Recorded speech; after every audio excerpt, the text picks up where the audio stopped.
What's up, beautiful people? Ladies and gentlemen, boys and girls, what's going on?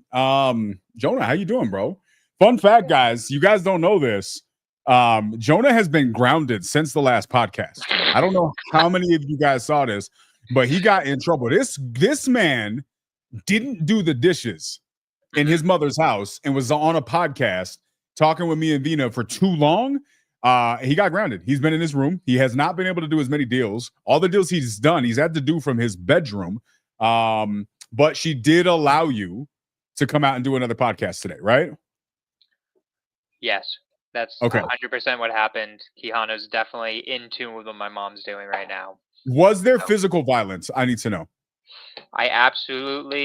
She got out the chancleta, started throwing it at with me. The chancleta? No way, bro. Your mom's got chancleta vibes. That's tough, dude. That's good, though. That's good. Sometimes you need a good tate quieto. I needed a chancleta, you know what I'm saying? Chancletazo. No, I am not grounded. Keanu's a liar. And this proves it. And that's this proves it. Is this you can clip this? This now proves. But how do you prove you weren't grounded this week? That's how you prove it. I can't. I need to bring my mom on. That's it. But my mom would 100% be like, "Oh, of course he was grounded." I need peer-reviewed data, bro. I need peer-reviewed data that you weren't grounded this last week. My mom would just absolutely go with your bit and just be like, no, he's fucking grounded. Like, yes. And I was hitting him with my sandals. 100%. I feel like if we asked Bina, she would agree that you got grounded this week too. 100%. 100%. No, I agree. What's up, guys? All right, this week's gonna be a fun week. I think it's gonna be exciting to see what we get into. What do you think? Conspiratorial on this, so this will be more like us agreeing on a lot of stuff, right? I don't know exactly what you believe, but like I'm more on the conspiratorial side when it comes to aliens. Let's go. All right. So if you guys did not see the title today, I don't know where the title is. Where's the title? There we go. On the top. New Jersey drones. Are aliens real? So many strange sightings. Should we be concerned? I think this is a fair question. Should we be concerned, bro? Let's start with the drones. Should we be concerned? So let's tell people what's happening, right? So there's these random drones, just in case you haven't been on Twitter and haven't been like figuring out what's going on. There's these really random drone sites. I think we should show them what's going on before we ask our opinions. 100%, let's do it. Let's throw some of these off because some of them are crazy. Like some of them straight up look like I literally said like one of them looks like the Pelican from Halo 1. And I'm like, okay, it's just Master Chief. That's the answer to who's flying all these drones, you know? It's just literally Master Chief dealing with stuff, right? I do have a theory, but I want to show our audience what we're dealing with, because there's been some really strange drones flying over New Jersey, specifically. And the craziest thing is, what's in New Jersey? Because I thought nothing was there. Yeah, there's a lot of theories as to what's happening. So we'll talk about this. Do you want me to share a couple of the ones from the WhatsApp? Yeah, let's do that first. All right, so we'll share a couple of the ones from the WhatsApp, guys. Now, cool thing is we got a video film guy that is here in the Zoom, not in the Zoom, in the stream. You can't see him, but he's also in our chat. And this guy's done a lot of films, so he's usually pretty quick at spotting when something's not right, when something's fake. Now, I would imagine that anybody's going to miss stuff. There's going to be things that you just don't catch. But he, being a film guy and having edited movies, actual movies, award-winning stuff, he's looking at some of these and he's like, nah, these are not fake. This is just actual footage, which for me makes that much more compelling because I'm not a professional film guy. I can't tell the difference sometimes when things are fake. Some stuff it's obvious, right? But some of this stuff is just like Marco's looking at Lion King, just being like, "This is verified footage," and I'm like, I'm just watching you two getting floored. Yeah, look at the hair.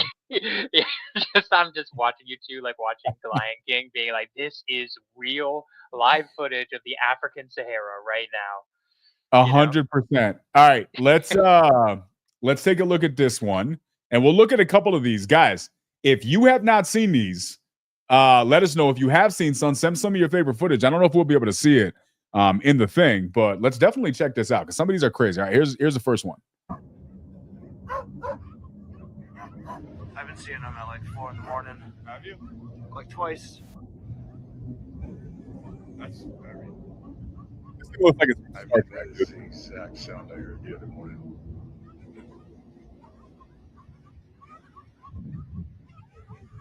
And there's a lot of dogs barking. Is that just happen to be coincidental, or are they barking because of this thing? Hear it? I feel like dogs barking is like a thing in a city. That's a lot of dogs barking, right? We got a lot of dogs in our neighborhood. They don't bark endlessly. They bark annoyingly, but not endlessly, right? I got yours. I mean, okay, I'm gonna throw it out there too.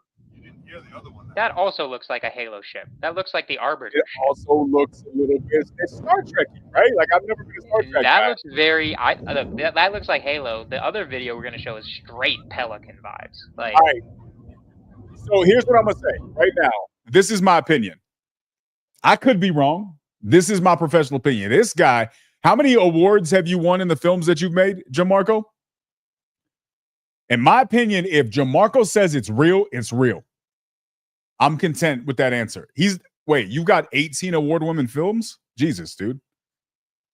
All right, go like one of my videos so you can see how good this guy is at what he does. In any case, 18 award-winning films. You can imagine that this guy has looked through all of these different things. He's looked through them. He knows the difference between what's real and what's fake. He's saying it's real. I don't know. I'm gonna go for it. Are you comfortable with this, Jonah?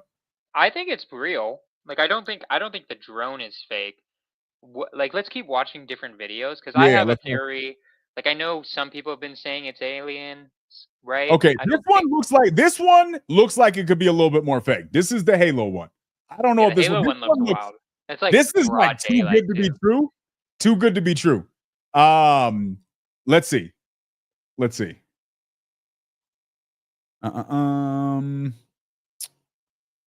Boom. Share screen.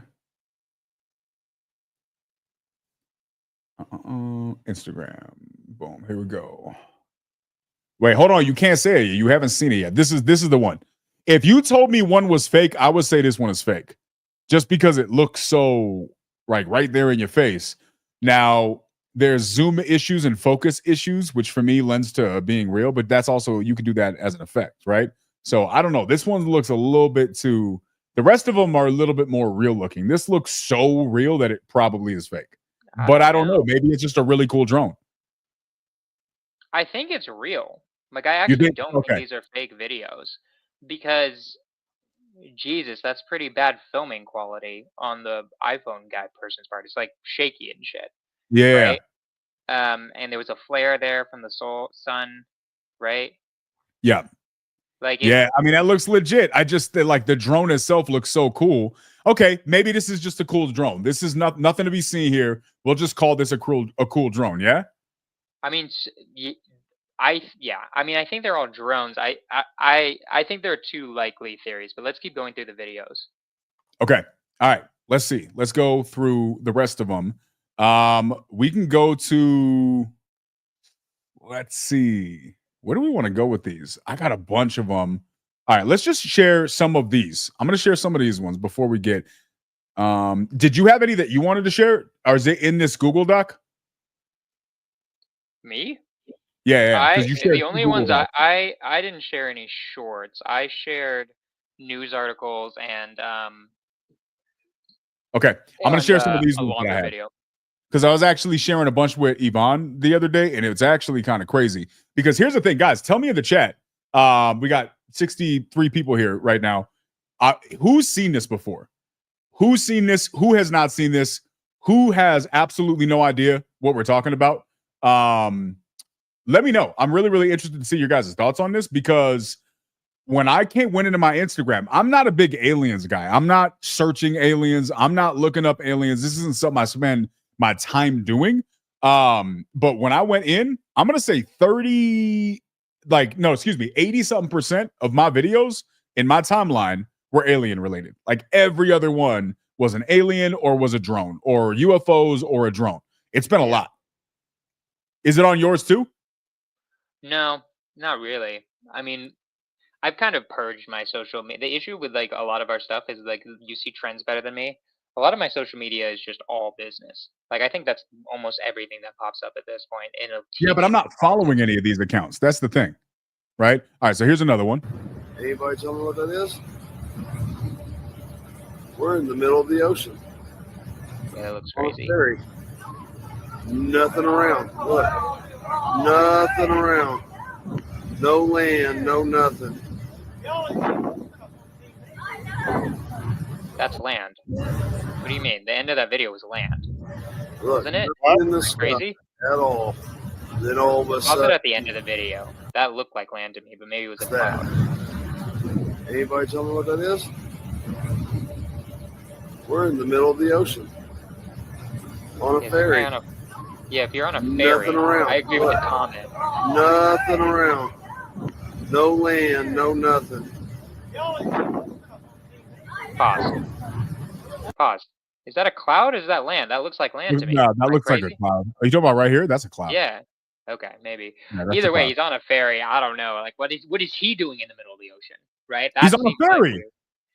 In the middle of the ocean? Do you just go on ferries in the middle of the ocean? There's That's ultimately weird as hell also. What the hell is that guy doing on the ferry, bro? So he's the one that's not real. We don't even know if this guy. That guy, I don't know, bro. That's a weird backstory. All right, so let's look at some of these now. Jamarco, some of these are probably going to be fake, right? Because all I did was I went and I shared a bunch of stuff that's just in my timeline because I think it's really, really interesting. So by definition, some of this stuff may not be legit. Jamarco, feel free to comment on some of these. I'm going to share a couple of them that look a little bit more outlandish. So guys, give me your thoughts. Are these legit? Are they fake? Let's see. Present, share screen. Let's go to this one. This one's a little bit crazy. This one's, I don't know. You tell me.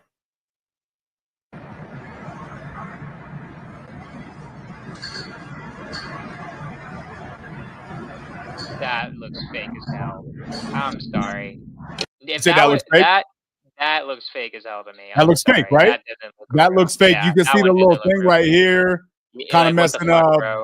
Dude, if you had that happening in New York City, bro, there'd be millions of videos. There'd be millions upon millions. That one's fake. I'm sorry. That one I think is fake. All right. This one might be too. I'm interested in getting your thoughts on this one. I agree. That one looked just a little bit suspect in my opinion. That one looks suspect, and there's no shot there wouldn't be millions of videos. New York City, the most populated place on earth, not having millions of videos if that was happening. What the fuck is it? Oh,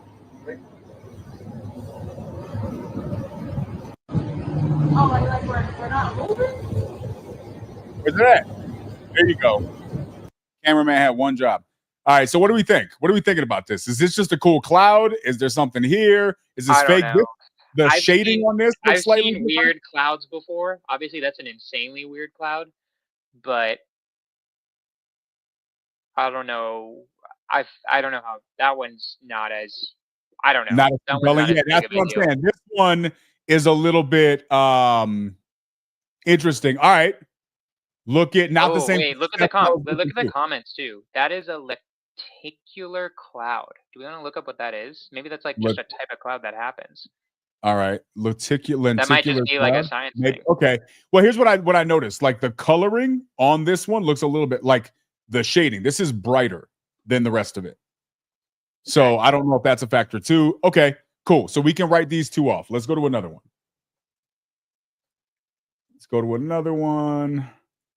This one, I'm really interested to see thoughts on. This one. Here we go. This one is interesting. Give me your thoughts on this one, guys.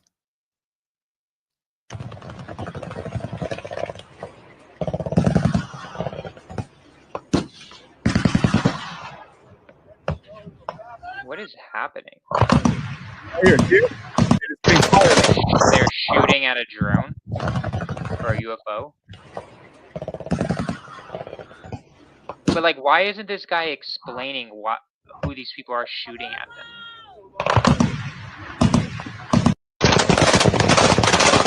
Can you see it? Hiding from whatever the shots are? I don't know. What are we thinking? Like, this was interesting. That audio sounds legit. That audio definitely sounds legit. The video, it's dark, right? So I think it's easier to just kind of mess with lights. But that's very, very interesting. This is another one. If this is in the United States, clearly there's talking about this, but I don't think this would be the United States. I think this is just anything that's shooting this much is going to be somewhere else, right? Like, I just feel like anybody shooting this. There's no, that would be a lot to be shooting that much That's a just lot. in the middle of a. You have to be in the middle of nowhere to be able to just shoot like a. Yeah, give us a Yeah, vote, y'all. Give us a vote. What is this legit? Is this fake? What are you thinking?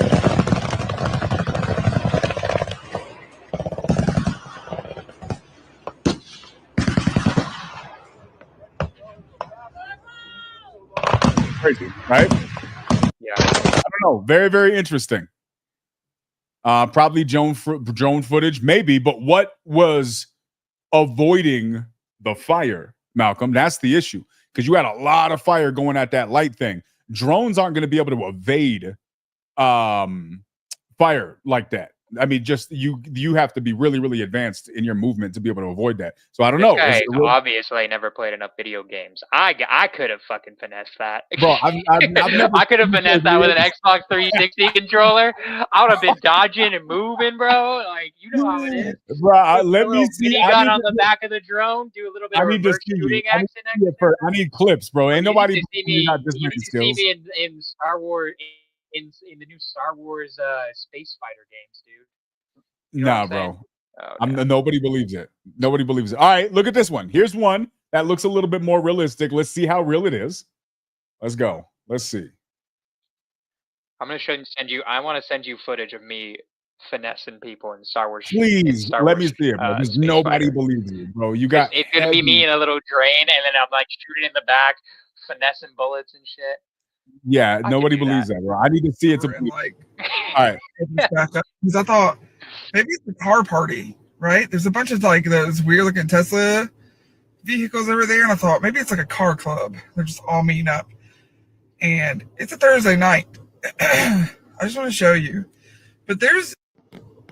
What I think is interesting so that is doesn't show anything drone look related. at the comments. You should also look at the comments because, like, go up. Yeah, because this was saying it's an old video, right? Yeah, someone said it was an old video. Like, I'm just that may not saying, be. like, we got to be really careful. Like, look at the comments because the comments can reveal a lot of stuff. They can. Let's keep looking at this one. All right, here's this one. Now, this one looks fake in my opinion. This is another one that looks fake. This is supposedly in Scotland. This looks better on Facebook.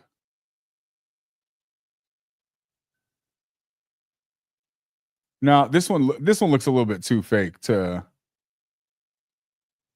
I'm not buying this one, but I'm gonna share it to you guys just so you guys can see. Let me know if you think how you guys feel about this one. All right, here we go. Give us your thoughts, y'all.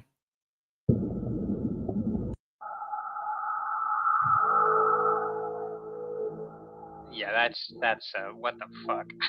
This just looks really bad. Just way too much, dude. Get out of here, bro. It's just no shot. It's not. Yeah, I'm going with not on this one. So we've called out like 3. We've called out like 3 to be bullshit. So we're not just giving them the gimmies. Let's go. Hold on. Let's pull up some more. Do you have another one, Jonah? I put mine in the WhatsApp chat. Let me see. All right, let's look at it. I got most a bunch. Of mine dude. were longer videos, to be real. All right, like mine was like a 30-minute video, to be real. I don't have. I should have put some shorts in there. All right, let's pull up some. Let's pull up some legit, some more the other videos. You guys give us your thoughts. Not all of these are getting passed, in my opinion. Some of these are they just kind of look. So, like what do you bullshit. think that is, real quick? Like that, some of them are fake. Do you think it's just people kind of like playing off the trend, trying to get views? Like probably. 100%. I think there's going to be some people who are out here that are doing exactly that. They want to get likes, they want to get views, they want to mess around, so they're out here just pushing an idea. And that's yeah. I think it's just that. AI makes it easy to do that now, so people will do it for click or likes or whatever. All right, here's an actual news report, supposedly. Let's see. Sightings and monitoring it closely, but that's not exactly comforting to people who are seeing these drones flying right around their house.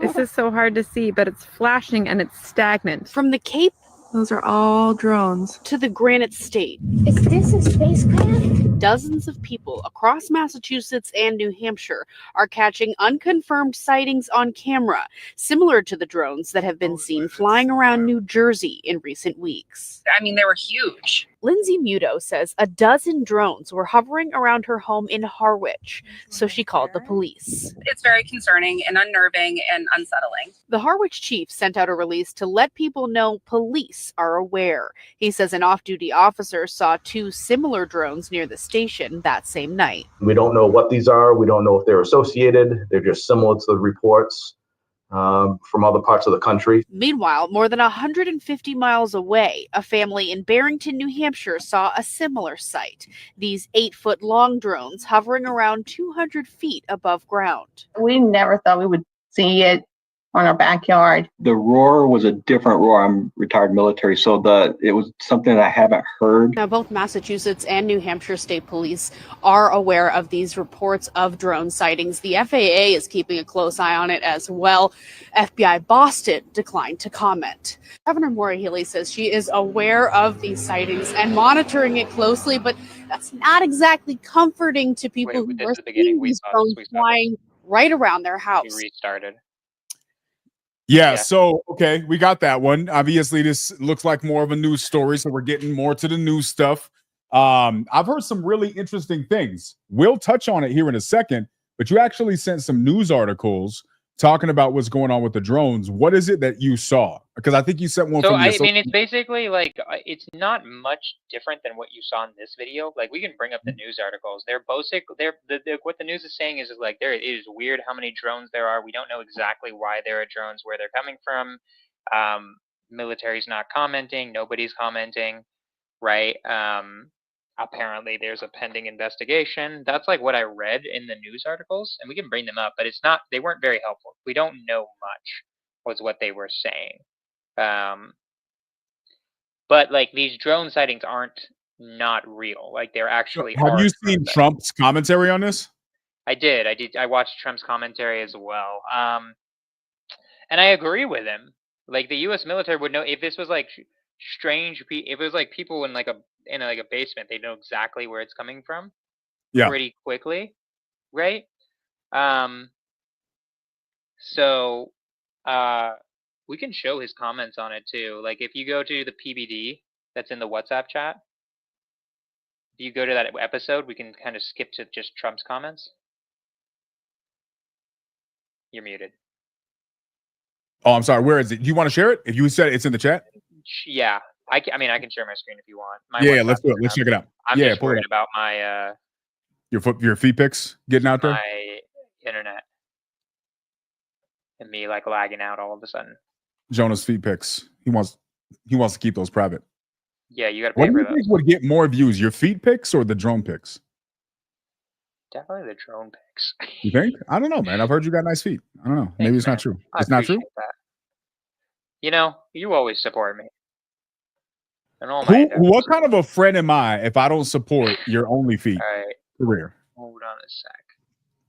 UFOs in Scotland are usually U.S. black projects out of our base there. Interesting. Malcolm. Very, very interesting. All right. Project Bluebeam. Oh, you're not getting into Project Bluebeam, are you, Jonah? Wait, hold on. Wait, what? Am I into Project Bluebeam? That I read about that. That seemed like a stretch. I'm like that's too far for me. I don't believe that one. But all right, we can skim through this. The government knows what is happening. Watch his body language. Look, our military knows where they took off from. If it's a garage, they can go right into that garage. They know where it came from and where it went. And for some reason, they don't want to comment. And I think they'd be better off saying what it is. Our military knows and our president knows.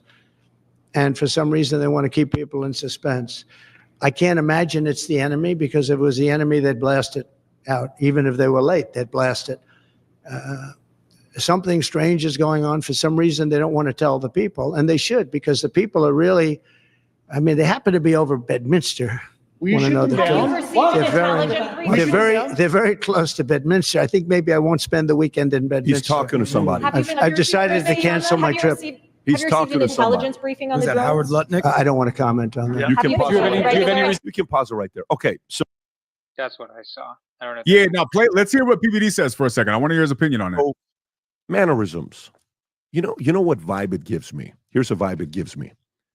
when you're selling a business and the buyer agrees to buy it at a price and you're selling it, we've been through this process, you're raising money, you're doing all this stuff, we've done it many times. But when you're selling a business and it's going through the 90-day process, the 6-month process, whatever it is, the seller is never convinced that it's going to be done until the money hits the account. The feeling you have is, what if? What if the lawyer screwed up? What if last minute they try to change the price? What if some surprise comes? Because the buyer's job is to pay as little as possible for anything they're buying, right? So there's a little bit of games going on. The feeling I get when I watch this here with his interview is I have a feeling some people on the inside have reached out to him and spoken to him that you and I don't know that, but a lot of people are going to Mar-a-Lago and he knows some stuff, but obviously he can't give those names. And those people have probably also said, don't say anything. When you come in, we're going to work on it together. But he also seemed a little bit paranoid between now and January 20th. Like, listen, don't over-celebrate. Don't be anything until we get in. We got to get in. There was some feeling of that I felt here, that maybe they're using this as a tactic to get something through. You have to, it could be 20%, 30%, 40%, but it could be something there. I'm watching this guy named Chase Hughes, who is a U.S. Navy intelligence chief. I'll share with you what breakdown he gave. But before I go to it, very interesting what he said that you got to think about this year. But Tom, what are your thoughts when you're following this drone? Okay, I think we're good. Yeah, no, I think we're good at that. You know, it's interesting because in that footage, Trump says something else in there where he almost kind of contradicts himself. And I can't remember what it was he said, but I remember listening to him say it. And he was like, all right, bro, just a minute ago, you were like, nah, they know what's going on, but they won't say it. And then they ask him a question. He's like, yeah, I can't comment on that. It's like, wait, what do you mean? You know that they can say, but now you don't want to comment on it. Yeah. Why? So I do believe that they know what's going on. My question is, why all of the secrecy? Why is this? And here's the thing. I don't know if you know this. Do you know that this has happened in other countries? I believe it happened in Germany as well, where a similar situation took place. Yeah. So I don't know. What are you thinking, man? So I think there's two theories. One is, and it's just possible. I don't know. Like, it could be.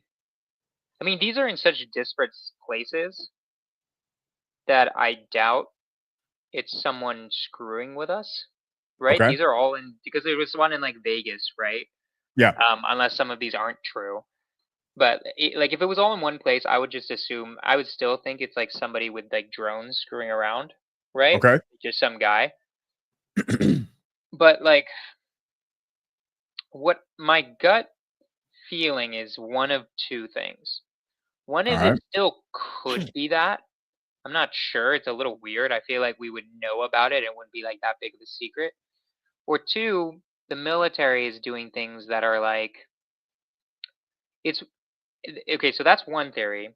The next theory that is like, it might be the military is either screwing with people just fucking cuz to like see how people would react to it, right? Like, I don't think anything serious would be happening. I think the military is like, potentially they're screwing with people. They want to see people's reactions. Like, what do people believe if we just start throwing in random drones in the middle of New Jersey or like Vegas? Like, what would happen, right? It might be an experiment. Okay. And then my other theory is the military screwed something up. Like, something interesting in that PBD podcast is like, so there was like this military guy talking about like, for drones to be at night, they're usually looking for something. So it could be like the military is looking for something they lost. There was also like reports of radioactivity of some sort. Yeah, that's the one I've heard a lot of. I've heard a lot of thoughts that they're concerned that there's a nuclear threat and they're using these drones as a way to sniff out, I don't know search about out a nuclear threat. That'd be aggressive, right? Like, No, I I've feel heard like that. I've heard I'll see if I can find a report. There's been 2 or 3 reports that I've heard where they said that there's concern, there's talks that there's a nuclear threat, and so those drones are going out to search for traces of radioactivity in an area. So this is their way of I don't know doing about this. a nuclear, like at least what I think is most likely. It's maybe not nuclear threat, but maybe like nuclear waste. Like maybe the government. I think the government probably did something where like it released something where it's like, oh shit, we got to get that. We let out ET. We need to get him back. Find ET with these drones right now. You know, like something like that. I would say if I had to lean towards any of these theories, it's my gut is telling me that like somehow the military fucked up and these drones are used by the military to find something. Okay. Or we're gonna find out that it's like a third party just screwing around with some really cool drones. That's my gut. It's gonna be one of those two, right? Okay. I don't know. That's like where I'm leaning towards. Is like the military screwed up somehow and they're using these drones, or a lot of these videos are even more fake than we think, or yeah, it's just like somebody. I don't think it's aliens. Like I know. Shout people out were to saying, like, everybody. aliens.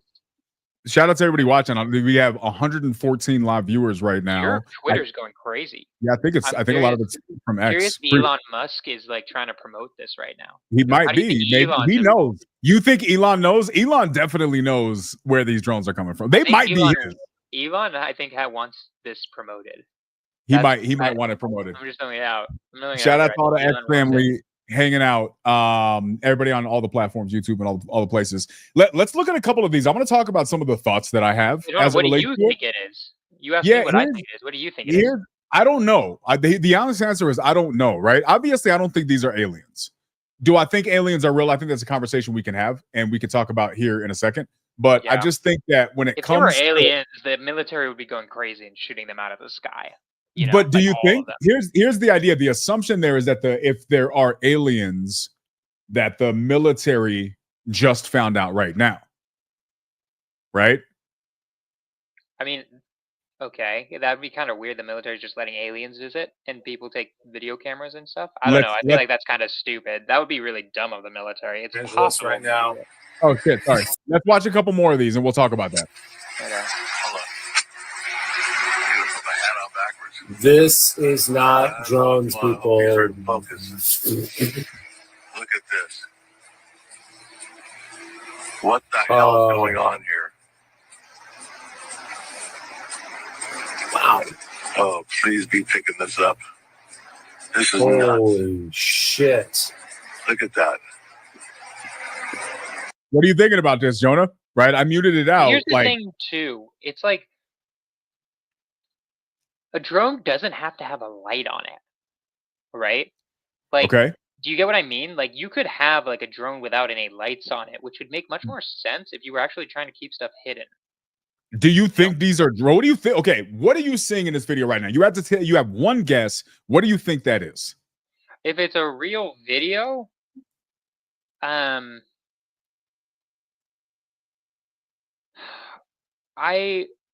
don't know. Like, that's such a blurry video that it's like very hard for me to tell what it even could be. So I've heard a lot of. Go ahead. I'm just being honest. The only thing that I have to compare it to would be like fireflies. But they look too far up in the air. Like Lion King fireflies. That's what stars are. You know, here is. Let me ask you this, man.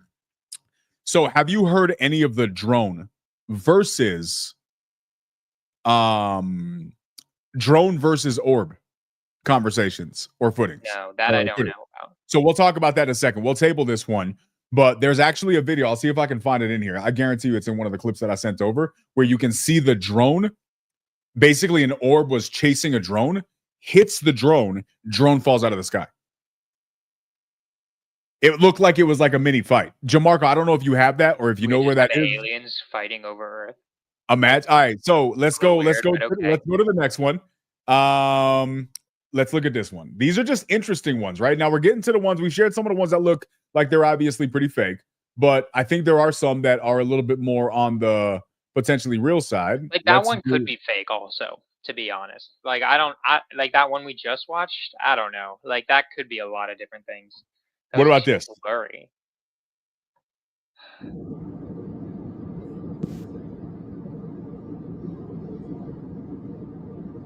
Like that looks more real. And that's high up, man. That's not something that's just like 100 feet in the air, right? This is really, really high.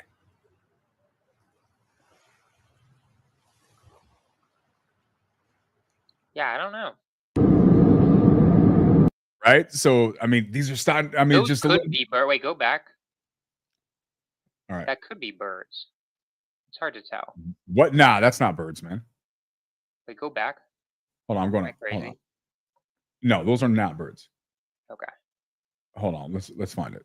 The thing is like there are drones, right? Like I just feel like it's it makes me feel like it's military exercises. It's just not this So- isn't what aliens would just be doing. We got drones, we got birds, we got something else. I don't know if drones can go this high. This looks like thousands of feet I mean, in the air. this is so blurry. Yeah, I guess it's how That's high do thousands of birds feet in get? the air, man. That's How high really, do really birds hard to get? do. Do you know how high birds get? I have no clue how high birds get. But there was nothing like they were just soaring. I didn't see any distinguishing between wings and body, right? Like I'm it just letting you know, it looked mostly round. birds are trying to have a good time too, you know? Sometimes they're just like, let's go up, baby. So they just up there chilling. They're up there migrating. All right, Dude, you know there's a what I mean? possibility. My bad. Let me I'm not just disrespect the saying. birds. How much do you know about birds? I know nothing about Apparently birds. not enough. Apparently not enough. I know literally nothing about birds. So like I'm just speculating here. I All don't right, research birds, unfortunately, for this podcast. So let's look at this one. What do we think about this one? Is this one legit? Is this one not legit? This one's a little bit more interesting.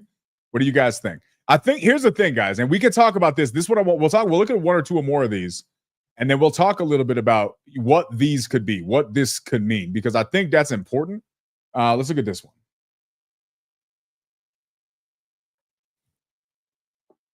Tá chegando extraterrestre. Meu Deus do Olha lá. céu. Parece mesmo, meu filho. Olha lá. E é muito. Invasão alienígena, Adi. So Brazil somewhere is obviously what it sounds like. Maybe that's what I'm assuming. This is Brazil. I don't know what the hell that is. That looks like a legit video, right? There's a number of different things. What's legit and what's not legit. That's the the tough hard part, right? Like I have no fucking clue. Here is, And also just like what the fuck is it doing? Like are Yeah, just so aliens falling let's from look the at this. sky? And Let's also look at just this. like if I was an alien, why would I just make it so obvious I'm coming? Like why would I make it flashy lights and like you could easily just land without anyone knowing, you know?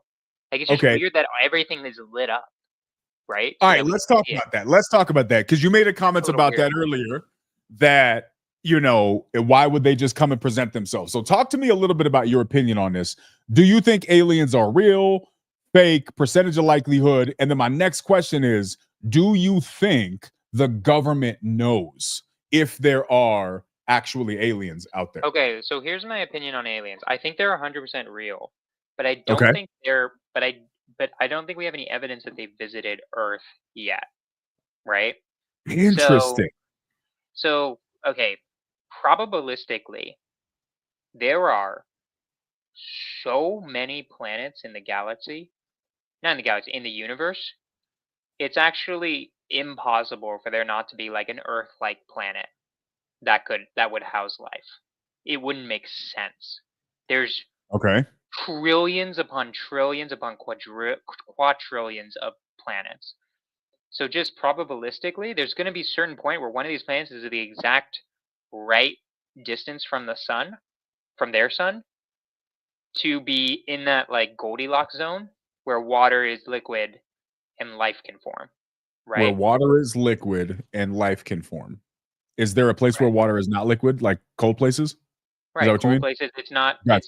Cold places is frozen, and hot places is gas or not there at all. Right. Okay. So just because there are so many planets, the probability that there isn't life out there is zero, basically. In essence, zero. Here's the thing. So that's why I have- believe in aliens. But so that's okay. I respect that perspective. But what's curious to me, and we've talked about this when it comes to perspective, you, based on your own deductive reasoning, have concluded that there are probably aliens because, again, common sense, a little bit of logic, a little bit of deductive reasoning. I can respect that.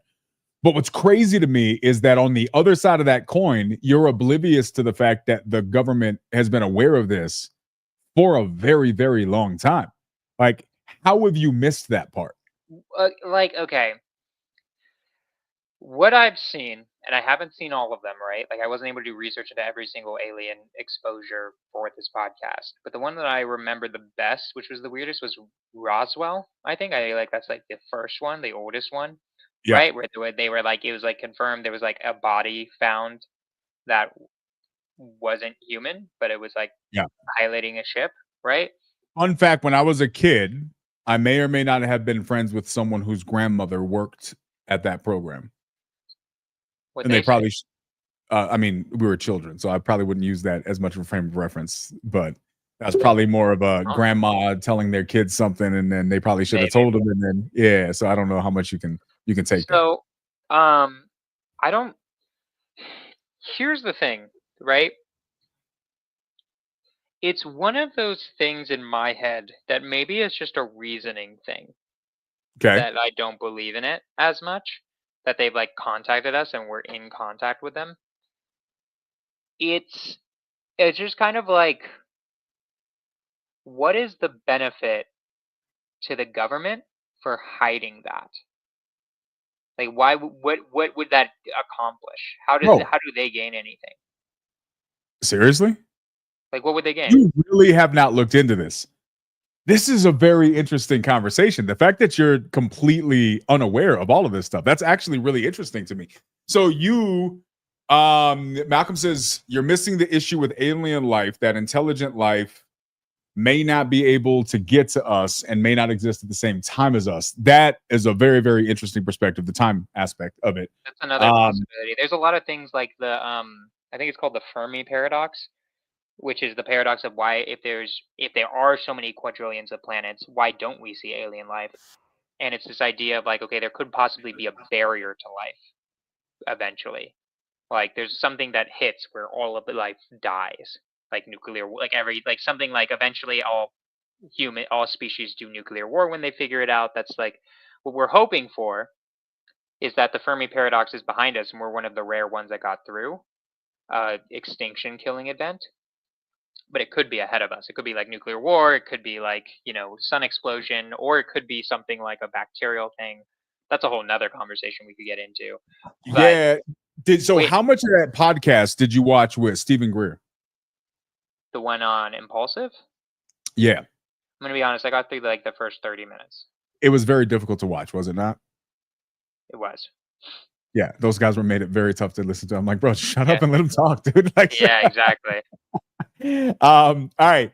So here's the thing, bro. I don't even know where to start with this. Guys, if you have opinions on this, I'd love to hear your perspectives. Throw it in there. We've got 125 people watching. If you're on X or any of the other platforms, appreciate you. Would love to hear your perspectives on this stuff. Follow, stay in touch. Let us know. Here's the interesting part. So there's a couple different schools of thoughts. I'm going to go super, super high level, and then we can delve into whatever we want. Jamarco, are those drone related or UFO related? Let me know so I know, like, so we can stay on topic and we can circle back. I don't want to cut and go back to a drone thing while we're talking about this, but I definitely want to check any ones that you like, tag the ones that you think are best, and then let it just put drone or alien. So here's Jonah, here's what my thoughts are, man. I'm going to go super high level. We can go into it. There's a couple cool schools of thoughts. So there is the school of thought that says aliens are real. We have known about alien technology for at least since the 40s, 50s, potentially since before that. And that alien technology can be used in a bunch of different bases. There's a lot of different places where you can find this stuff. Area 51 is an example. Roswell is another example. And we've been using this technology for a long time. Not only have we been using this technology, we've been interacting and reverse engineering this technology in so much that there are many people who work at a high level doing this as a career, who work in government positions or worked in former government positions under these secret programs. And they say that a lot of the 25,000 mile an hour anti-gravity crap that you see, a percentage of the ones that we see are actually U.S. military craft, reverse engineered from alien technology. So that's one school of thought. And there are a bunch of documents that confirm this. From what I was able to get through on that podcast, because I wasn't able to keep up with the whole thing too. The guys were interrupting a lot and they just kept making jokes, which is fine. That's the nature of their podcast. But when I was listening to him talk, there was a couple things that I thought were interesting, because he was saying that it used to be something that was a lot more taboo. You would get hunted down and killed for sharing this stuff. Now, there's just not that big of a threat. He's not concerned. He still walks with an entourage. He has a lot of people that were in the military. If you go and research this, there is tons of information. Yeah, I heard him say that. Yeah, in so much as one could call it evidence, right? Because there's a lot of information out there. So that's one school of thought. Here's another school of thought. Another school of thought is that these are not extraterrestrial. They're not extraterrestrial. They're here on this planet. And they come from different parts of the planet or in the water. Different parts in the planet or in the water or both. So the congressional hearings, Jonah, these are congressional hearings that have been taking place where they're talking about these UAPs. They're talking about these crafts that are coming up from the ocean. Mm-hmm. And they're having full conversations about this. They're literally saying, watch, I actually found one. Let me see if I can find it. I shared it in our chat earlier. Jamarca, if you could tag those for me, bro, that'd be super helpful, right? So let's go here. Let's share this one. I'll give you guys just a little bit of a frame of reference.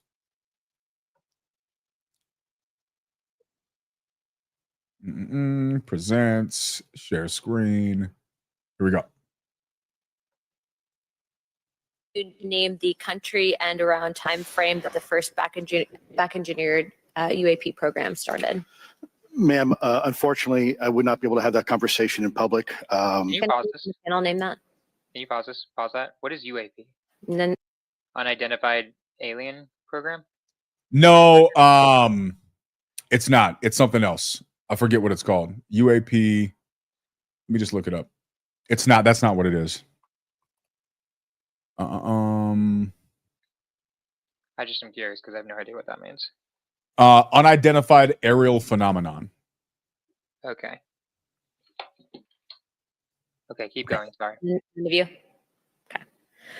Okay. This next question is for Mr. Did you hear his answer? The time frame that the first Yeah, we can't talk about it. engineered UAP program started. Ma'am, unfortunately, I would not be able to have that conversation in public. Can anyone on the panel name that?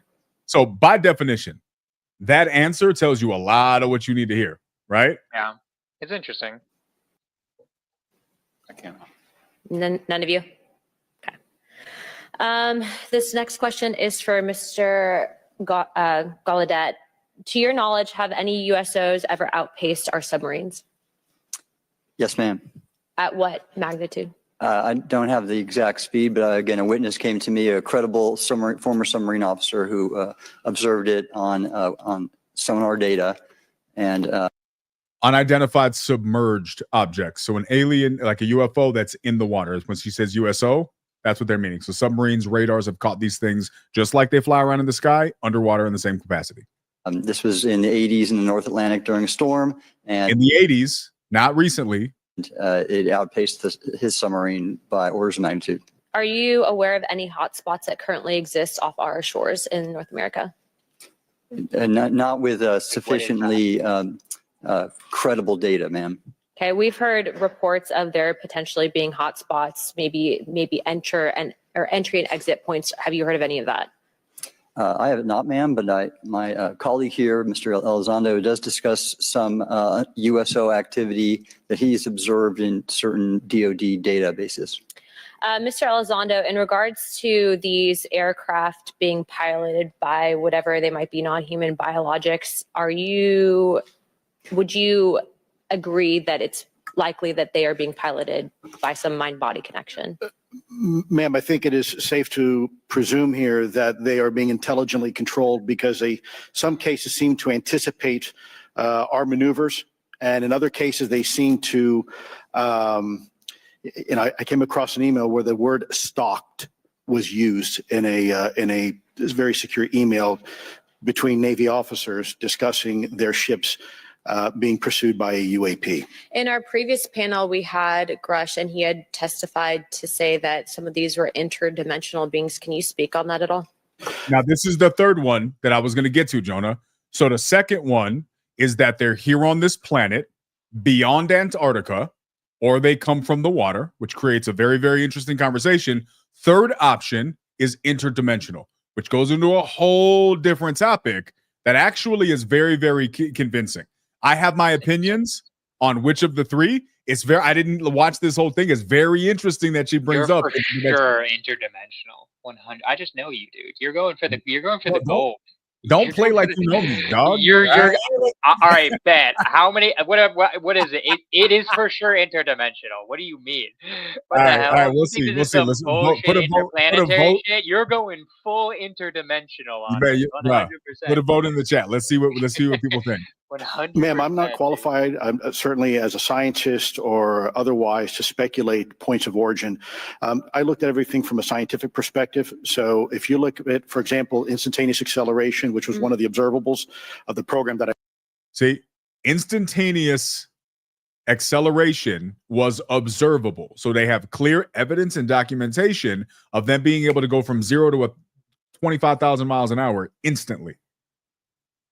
These are, now, just to be clear, Jonah, This is stuff that happened in the 80s, is what he's saying. but yeah, no, Right? this goes as far back and previous to the 80s, but it is still very active and current. This is within the last 90 days, I believe, when this hearing took place.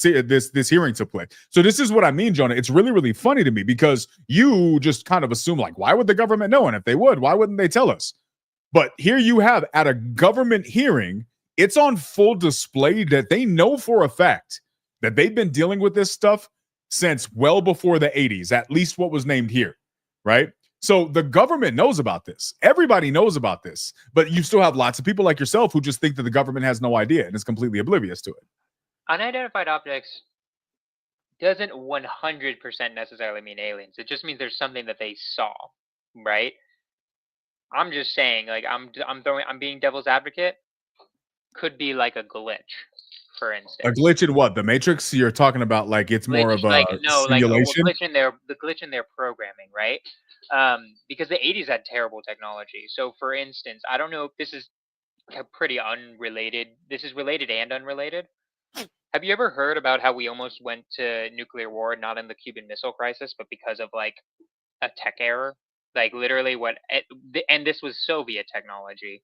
I forgot the whole name of it, but basically there was, like, a Soviet submarine that was getting intel that, like, America shot, like, 10 nukes at the Soviets, right? At the Soviet Union. And, like, this submarine could not, for some reason, communicate with the Soviet Union, right? And they were freaking the fuck out. And 2 out of 3 of the people needed to shoot a nuke at America in response said yes. Like, that's how sure they were, because their systems were saying 10 nukes. And the last guy said no, because he was like, why would they only shoot 10 nukes? Like, if it was nuclear war, they'd shoot hundreds, right? I did. So anyway, so there are tech issues, right? That has happened in the past where, like, they'll, especially in the 80s, where they'll see, like, something on the radar screen and it's just a tech error, right? That's why, like, I'm like, okay, maybe, but also maybe, like, their technology was so bad they were just seeing errors. Yeah, but that's, I mean, I could see I that if don't you're know, only referring but, to like, radar footage, but this is stuff that people have seen with their own eyes. I've seen this stuff with my own eyes. wait, how would Personally. you, when they said they're seeing instant acceleration, Yeah, they that's see with their something own sitting- eyes, or do you see that on with 100%. technology? No, on with your own eyes. You're sitting there looking at something that's sitting still, and then it Oh, and then it immediately just goes like this. disappears. That's Yeah. what he was saying. In my head, I was taking that as he was looking at that on, like, a radar screen or like a No, tech- maybe they have seen that, but the instant acceleration, I guarantee you, they've seen this. They have footage of it. So have you ever heard of Admiral Byrd? I feel like I've heard that name before. And is that you were telling about him? Isn't that the admiral that went to Antarctica? Is that the one you're Yes. talking about? Yeah, Yes. you told me about him. So Admiral Byrd is a very interesting thing. Jamarco, if you can, Jamarco, does this video talk about that? Does it actually show Admiral Byrd on the interview though? I want to know if it shows him on the interview because I'd like to see his own words because he was on, Are we and I'm done talking about, it was like Johnny Carson or something like that. It was like Johnny Carson or something like that, where he came back and basically he was saying, Wait, your theory though is that the government is hiding it because they're using the alien technology to find out to like reverse technologize it, so that, and they're hiding it because they're worried we will do that. Like what? Like I guess you get No. my point of why I'm like explain it to me more. Like I want to know because in well, my head I mean, that's kind of ultimately, weird. I don't know that anybody really knows everything. I don't think the people in the government really know everything. I mean, to the point, if you listen to Stephen Greer, who I don't know a lot about him, my understanding of him is that he is one of the more respected or at least well-known people in the space. I've heard him talk about some stuff that I'm not sure I'm 100% on board with, but he does talk a lot about the different programs. And even in the podcast that you were watching today, he talks about the fact that even people who are in these programs, they're read into a specific program, but he's only met one person that was read into all of the programs. So even people who are familiar with this program that exists in Las Vegas, Nevada, may not know about the program in Roswell, and they may not know about the program somewhere else. Right? So somebody knows everything. I'm sure there are a handful somebody of has somebody to know everything to be coordinating this, right? Yeah. So I guess my point is, what is their motivations, right? Like that's always like for a conspiracy to make sense to me. I always think about like, okay, what is the person getting out of making a conspiracy, right? That's how I feel about it. Is like I need it to make sense, at least in my head. Why is this person doing this conspiracy? Why does it need to be Why hidden? is this person doing this conspiracy? I need you to explain those words to me a little Like, bit. as in, like, why is the government hiding aliens? Like, what is the underlying reason? Okay, so Why is the one you okay? told me Let so me. far. I'll answer that question. Right. Well, you So here's answered it, I think, with the alien technology, right? Unless no. I I missed don't know it. that that's necessarily it. Here's what I know. So option one, the government's just hiding it. Option two, and they're coming from outer space. Option two, they're here on the planet. They're coming from underwater. They're coming from other sides of the thing. Option three, they're interdimensional. Option three, being interdimensional, the implication of that is they are appreciate you, right? This is you got to do that sometimes. You just got to make sure you clarify when you don't understand. Yeah. If it's option three, that is more of a spiritual implication. My opinion, I'm gonna get you because I think it's option 2 and 3. I think it's a combination of both. Yeah, but you mainly think it's 3. Come on. I did used to think it was mainly 3. I think it's probably more a combination of number 2. Wait, Now you got to what was realize option 2 from inside the Earth? on the Earth. the Earth. Inner Earth, there's a whole theory about inner Earth that there's a whole existence of. There is a lot of really like what Wakanda is Wakanda inner Earth. It may be Wakanda. It's probably Wakanda-esque. It's Wakanda-esque. Are you telling me Black Panther is real? But to be clear, bro, a lot of those stories may come from stems of truth. I personally believe that most of what we know about what we call mythology isn't mythology at all. It's history that's been rephrased as mythology. I think a lot of what we know to be mythology is in fact history, but that's a different conversation. Here's what I know. Here's what we do know. I'm going to tell you what I know. To answer your question, I'm going to tell you facts that we have, and then I'll let you conclude what you want, and then we can discuss that as we will. World War II. It's a war. It's a thing that's happened. It's a thing that it did happen. Here's what we know. World War II happened. Right around World War II, here's a couple of things that we know. A couple of things. Matter of fact, Jamarco shared this. Let's watch a couple minutes of this, and then I'm going to talk about this because this may fill in some gaps. This looks like it was from the History Channel, so take that for what you will. Dude, they have some like conspiracies on the History Channel. The pyramid one, bro. That one got me. Got you? Do you believe in pyramids now? No, I just love that. Yeah, I love the meme of the guy. I don't know if you've seen the professor Aliens. with like the huge hair. Yeah. 1946.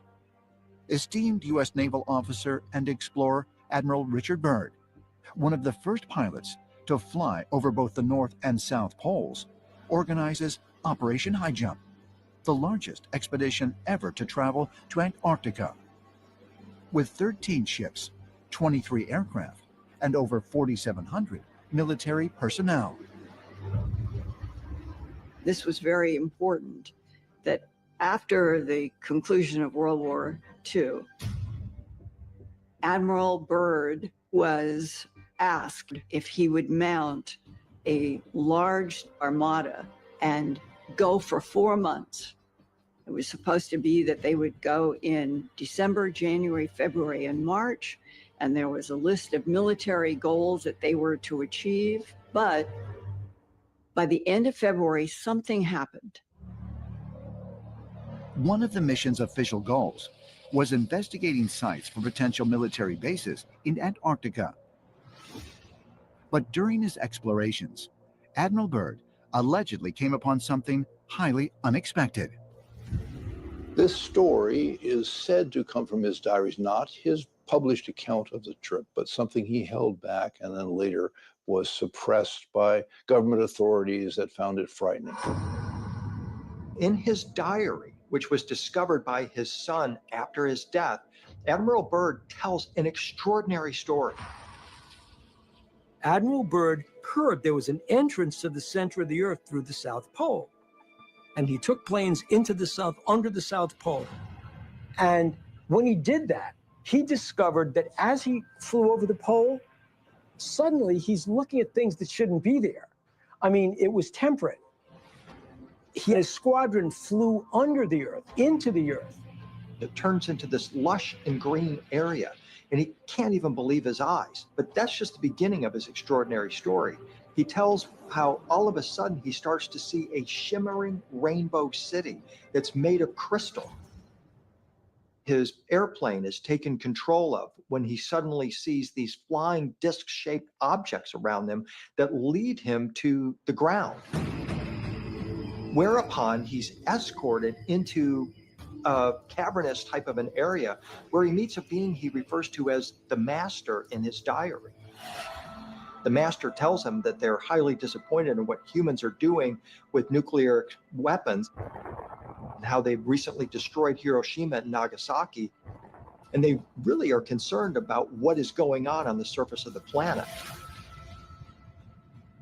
They tell Admiral Byrd that they hope that humanity will ultimately stop this. For UFO researchers, this account from Admiral Byrd's diary is particularly significant due to the fact that the modern UFO era began right after World War II and the detonation of the first atomic bombs. It has also been noted that a high number of UFO sightings have been reported in the vicinity of nuclear missile silos. Admiral Byrd's story is congruent with the stories that we hear from numerous accounts of angelic or extraterrestrial type beings that are very concerned about what humanity is doing with nuclear weapons. Just ask the Air Force officers at the U.S. missile silos, the nuclear missile silos, that have seen their silos and their nuclear arms disarmed by what are perceived to be extraterrestrial beings. They're very concerned that we are ultimately not just going to destroy ourselves, but could harm our planet, which is their world as well. If Admiral Byrd's secret diary is authentic, does it reveal not only that there are highly advanced beings living inside the Earth, but also that they are monitoring what happens on the surface? According to the diary, after this incredible encounter, Admiral Byrd was eager to share his story, but was ordered to remain silent. Byrd comes back after this experience. He is taken to a government compound where he is told that he is never to speak of this publicly and that everything he says is classified. Could Admiral Byrd's story point to a profound connection between the ancient traditions of strange beings living inside the Earth and the modern-day UFO phenomenon? Ancient. All right, I think that covers the the gist of it. But here's what's interesting, right? So I'll show this. So you go here. Let's go to Antarctic Treaty, right? See, like these are the questions I'm thinking about. Is like what 3D the Destroyer is putting in here. Fair. It's a fair question. I'm curious. So look at this Antarctic Treaty. You can Google this Antarctic Treaty. There's a bunch of information about this, but here's what's interesting rules. There's a whole set of rules surrounding Antarctica. One example Antarctica shall be used for peaceful purposes only.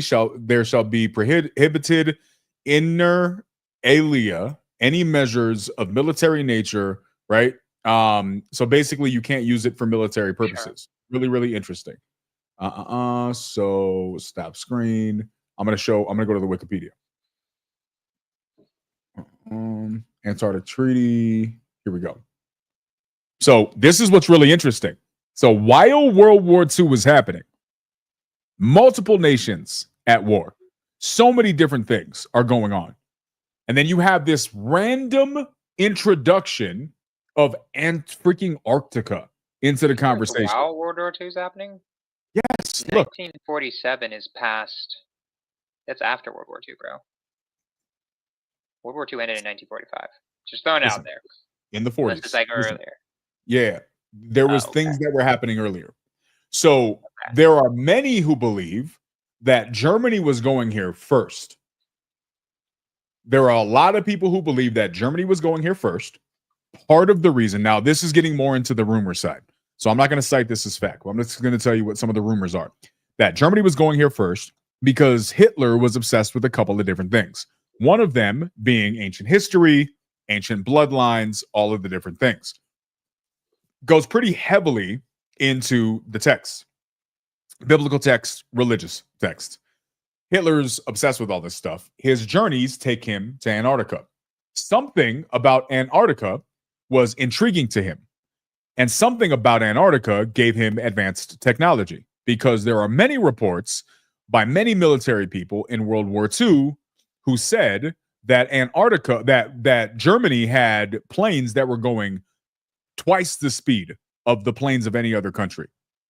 Somewhere around that time, you have all of these other countries that decide to go around there. So now you got 1940s.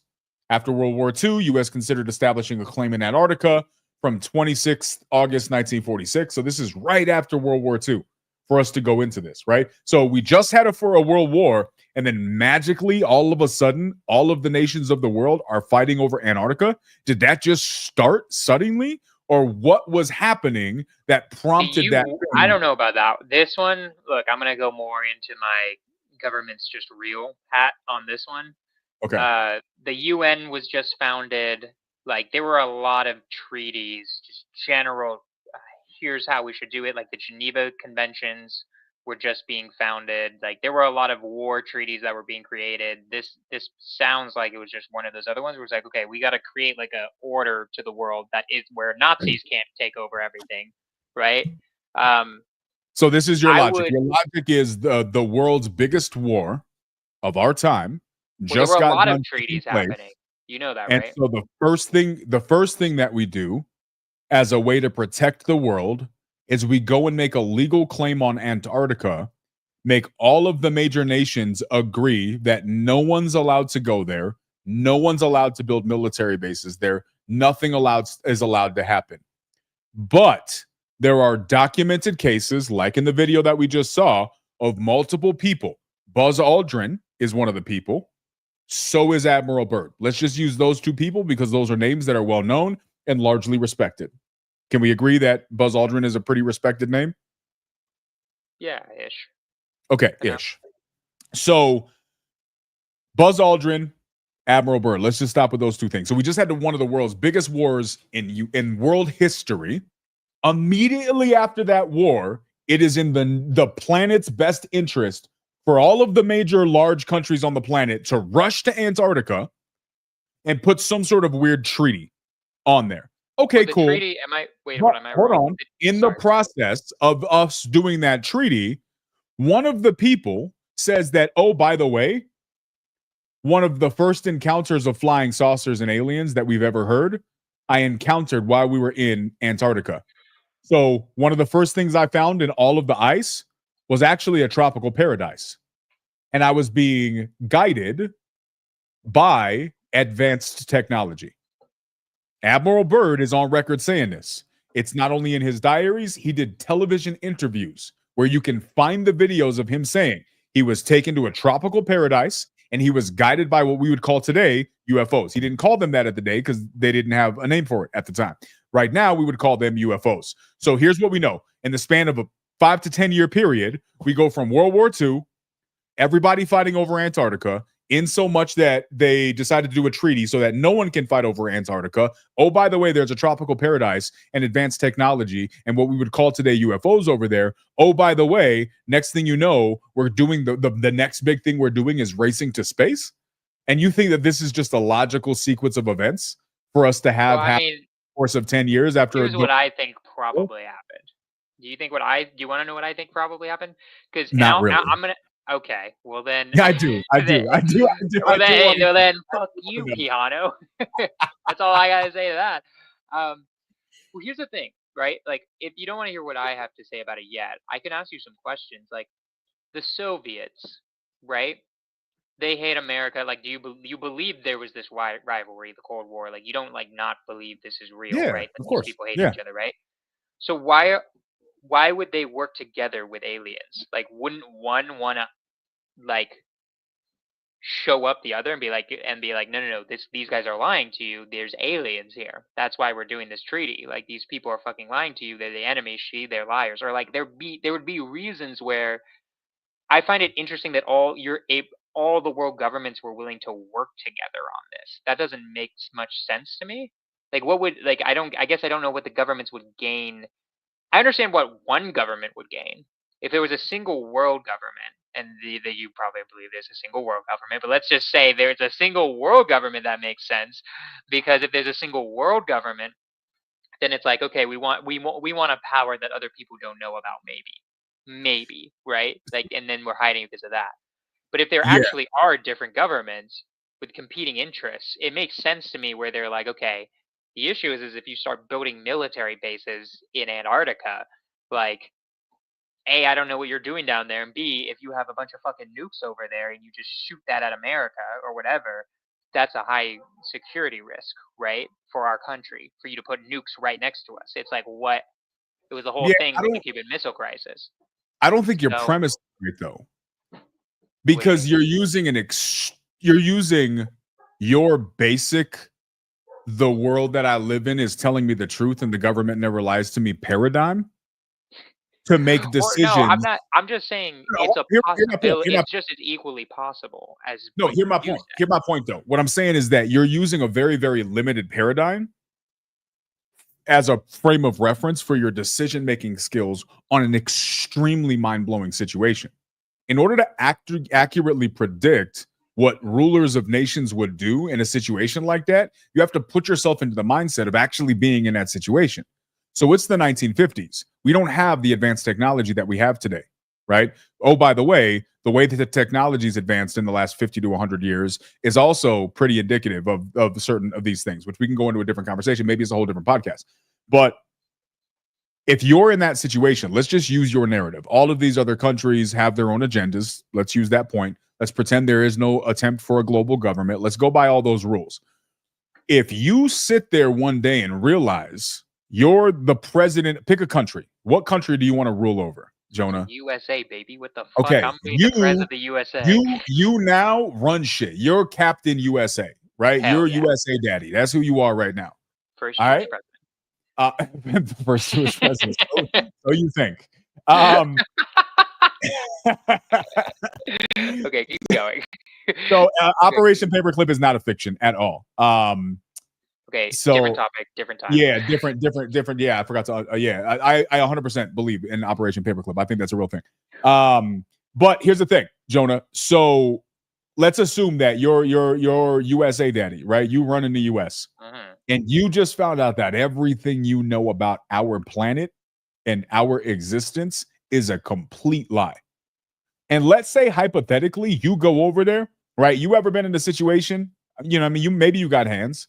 But let's say you walk into a room and you just know dude's gonna mess you up big time. Like, you cannot handle this circumstance. You're about to get your ass whooped. So you were gonna flex. You had your chest out. You was about to run your mouth. then you realize this is not a good look. I'm not a fan of the situation I find myself in. It's not going to turn out the way I want. So you start to renegotiate your position in the circumstances. I understand So let's the say, scenario.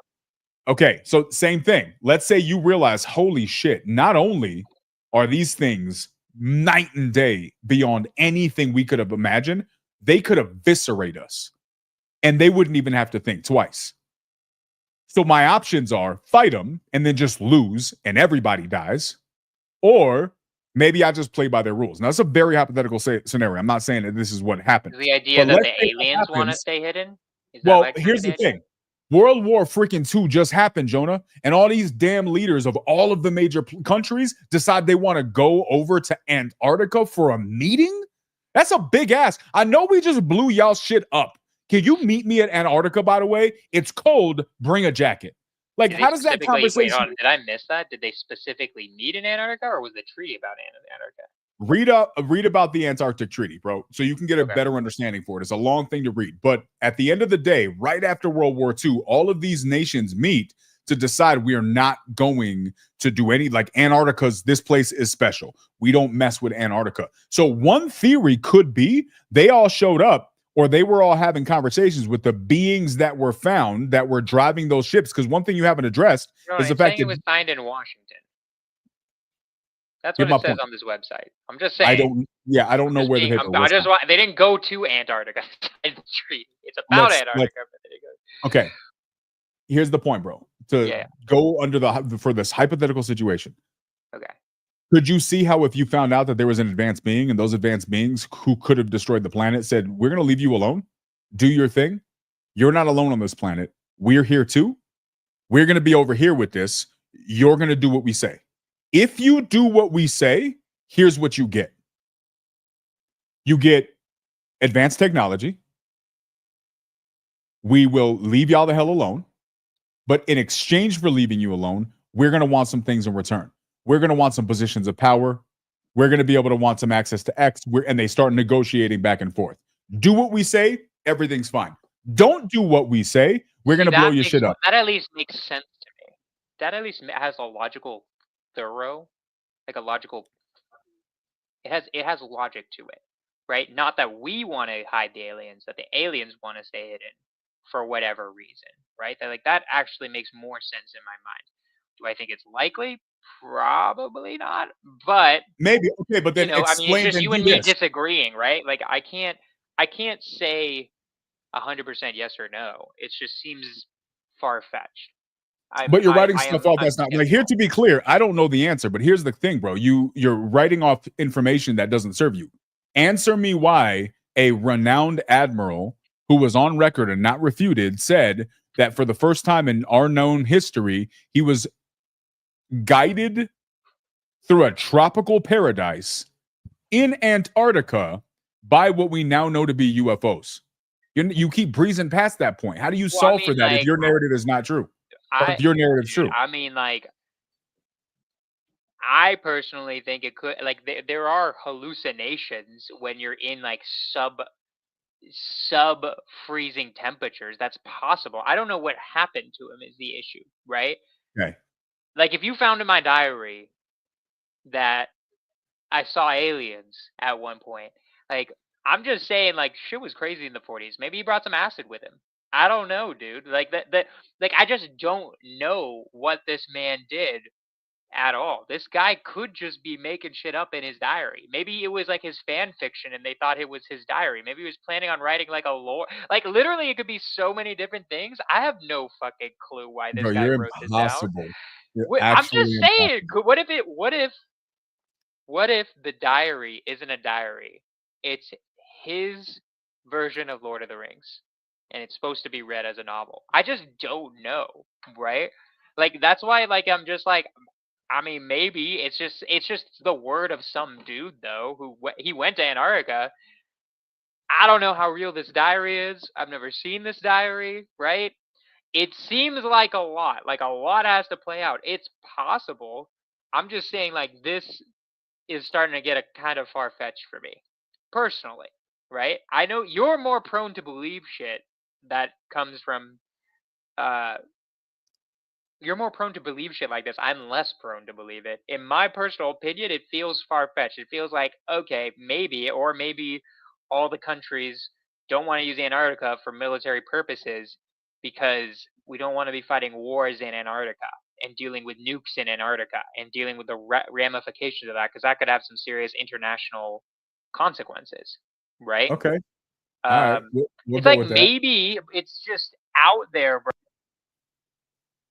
Trucked up story to me. I don't know. I could be wrong, but All right. I just don't know. Destroyer. Yeah, I'm not even talking about nukes, man. You mentioned nukes a couple times. I'm not even talking about nukes. I don't really think that Admiral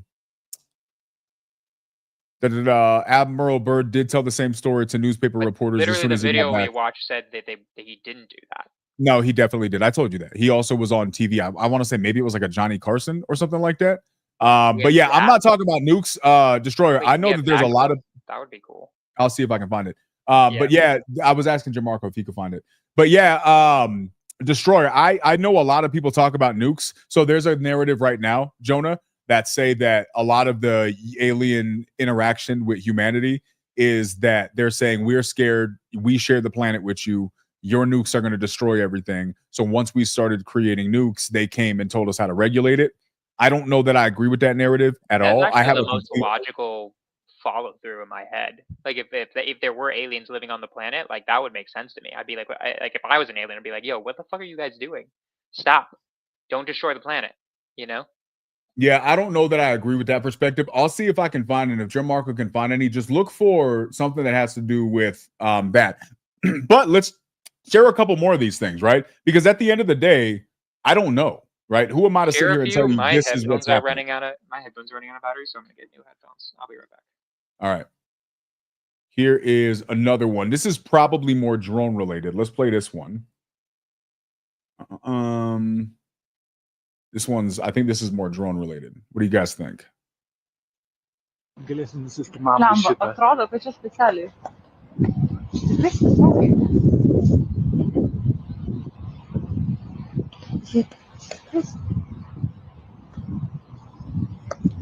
Not sure if that's legit or not, if they were just dying or they kind of fell off. Here's another one. I don't know what this is. This is more of the orb direction. You saw these, Jonah? I did.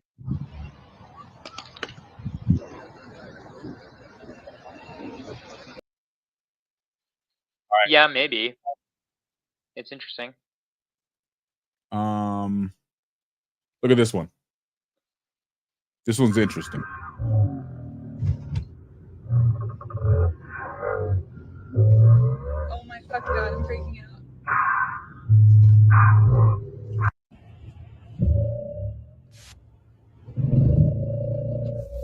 See, like I'm so it makes I look at the comments. Like the comments always make me feel like all of these are bullshit.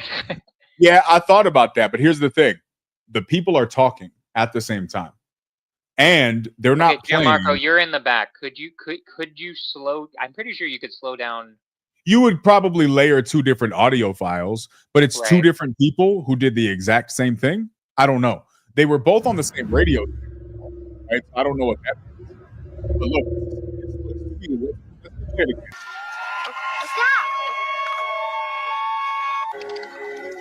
Real. Yeah, this is a meme. All right, start over.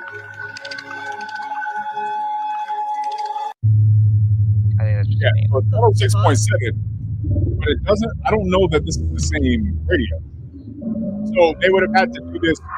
So two different people would have had to record this in two different vehicles. And oh my god, I'm freaking out.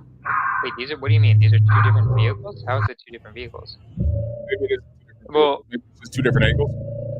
Yeah, that looks like two different angles to me. It is two that looks different like angles. the same car. All right. Yeah. I think I don't know. I'm not into audio. Yeah, I don't know. I don't know. Maybe that could maybe be always feel like all of them are BS if like the comments have like a good reason. I don't know. I'm a skeptical person, but So what about this one? Luego decís que no existen hijos de la gran puta. ¿Qué? O sea, allá al final. I don't know. Pájaros. O Hostia, ¿qué cojones? Es que sí, que sí, que sí. ¿Qué cojones es eso? Son putos ovnis, hermano. ¡Hostia puta!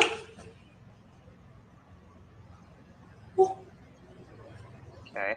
Now watch this one, right? Now you see that one, watch this one. Because this one's really, really interesting. Share screen. This lady. All right, here we go.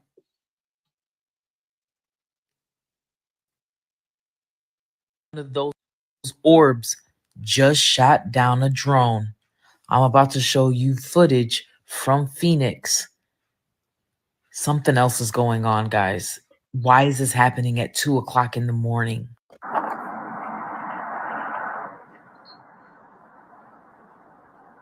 He's like right there with it. Right here. Oh, he's like right on it.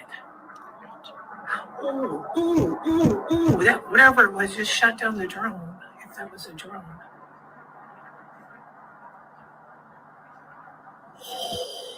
Did you see that? Very weird. I told y'all those drones were there for those orbs. That's why the drones have been in the sky, because of the orbs. What are the orbs? Fuck the drones. The drones are ours. What are the orbs? I'll tell you this. They sure as hell do not seem to be human. All right. I don't know. So what do you think about that, man?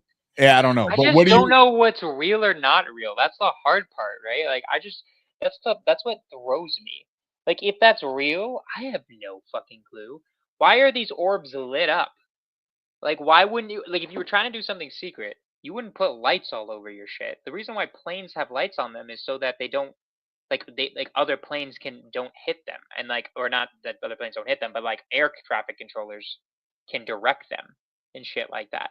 Why would you put lights on your plane and just make a spectacle for everyone to see? There's just so many questions I have, I guess, that just don't make sense. Well, I think that, I mean, an answer to that could be now, this is where, and I'm not saying it's real. I don't know enough about it. I really don't know a lot about it. I can conclude from other research I've done what I think it might be, but this is where a lot of people talk about Project Bluebeam. So a lot of people are saying that this is Project Bluebeam. Project Bluebeam is a thing that's going to be taking place. And so maybe this is the beginning stages of Project Bluebeam. I don't know. I think it's probably more likely. Here's what I know. What I think. What I think is probably more likely, in my opinion, is that the majority of these things are just drones. And these drones are run by somebody. Maybe they're a private organization. Maybe they're a private military contractor. Maybe they're maybe they are our government. I don't know. But somebody's out here doing something with these drones. Now, maybe these drones are looking for nukes that somebody planted for a attack of some sorts. Maybe the drones are for a different purpose and we have no idea and we're way off. Maybe they're just trying to mess with us. I have no idea. But I think it's more likely that maybe it's a government or a government contractor or somebody out here doing something. Because the reality is, if this was something that was just, let me ask you this. If you, Jonah Corchin, right now had a shit ton of money to blow, because I can see you doing something crazy like this, right? You're like, I'm a billionaire. Kiss my ass. I bought 800,000 drones and I'm going to fly them. I would definitely fly the Pelican one around. That'd be crazy. Yeah. So you're flying all these drones around. How long do you think until you get a phone call from somebody saying, put that shit down or we're arresting you? Pretty quickly. Pretty quickly. So the fact that that hasn't happened yet, and it's such a pervasive thing that the president-elect is talking about it, and the fashion in which he's talking about it tells us something is happening. And there is a reason it's being allowed to perpetuate. So what that thing is, I don't know, but I think it's probably something along those lines. I don't think that this is a Project Bluebeam thing. Project Bluebeam is an interesting conversation, whether it's real or not. But real quick answer, tell people what that is. Because like I researched it for a second, but Project Bluebeam, to my knowledge, and if you guys know more, I don't know a huge amount about it, but my understanding is that Project Bluebeam is a project that's created to basically mess with people, to let people believe. It's basically a false flag operation. They're going to pretend that an alien invasion is going to take place. That's the purpose of Project Bluebeam, to fool the public that an alien invasion has taken place.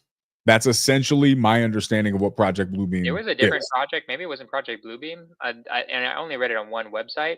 And it was such a wild explanation. It was literally how I understood it was like it was literally they're gonna fake an alien invasion in order to bring in the rise of the Antichrist and replace all Abrahamic religions. Yeah. Well, that's a religious foundation for it, right? Because how much do you understand about like the rapture and things like that? Say that again. My thing just The rapture. How much do you know or understand about this? I know biblically what it is.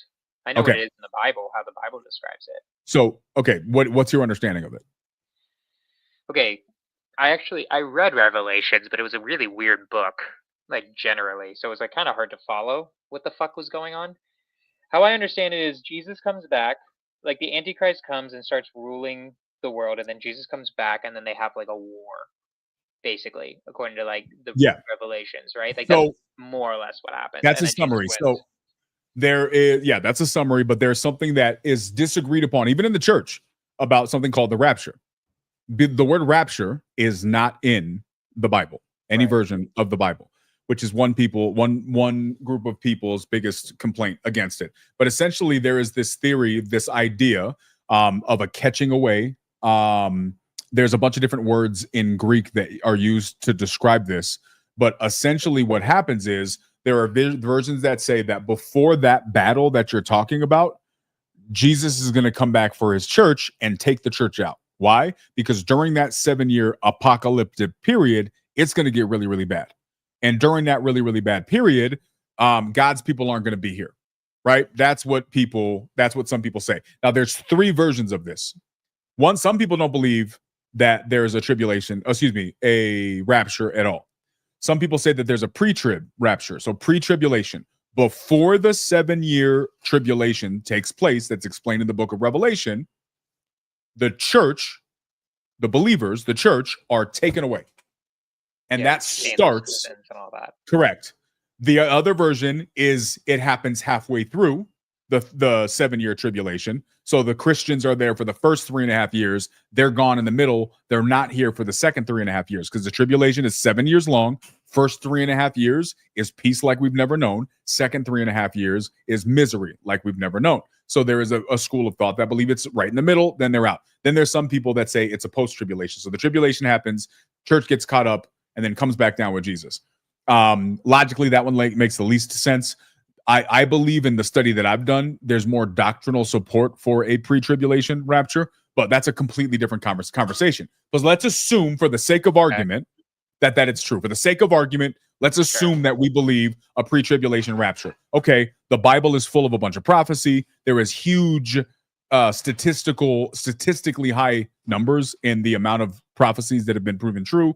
That's another prophecy. Let's say that's proven true. Okay, so that means that if that's true in this scenario, then that means that there's going to be a 7-year tribulation that takes place. The world goes to shit during that 7 years. Okay, great. Well, we know that before that happens, the church gets caught away. There are many people believe, let's use hypothetically, okay, Jonah, if millions of people disappeared from this planet in an instant, men, women, children, anything else, gone from the planet, that's enough to cause overwhelming chaos on this planet. I think anybody would agree, right?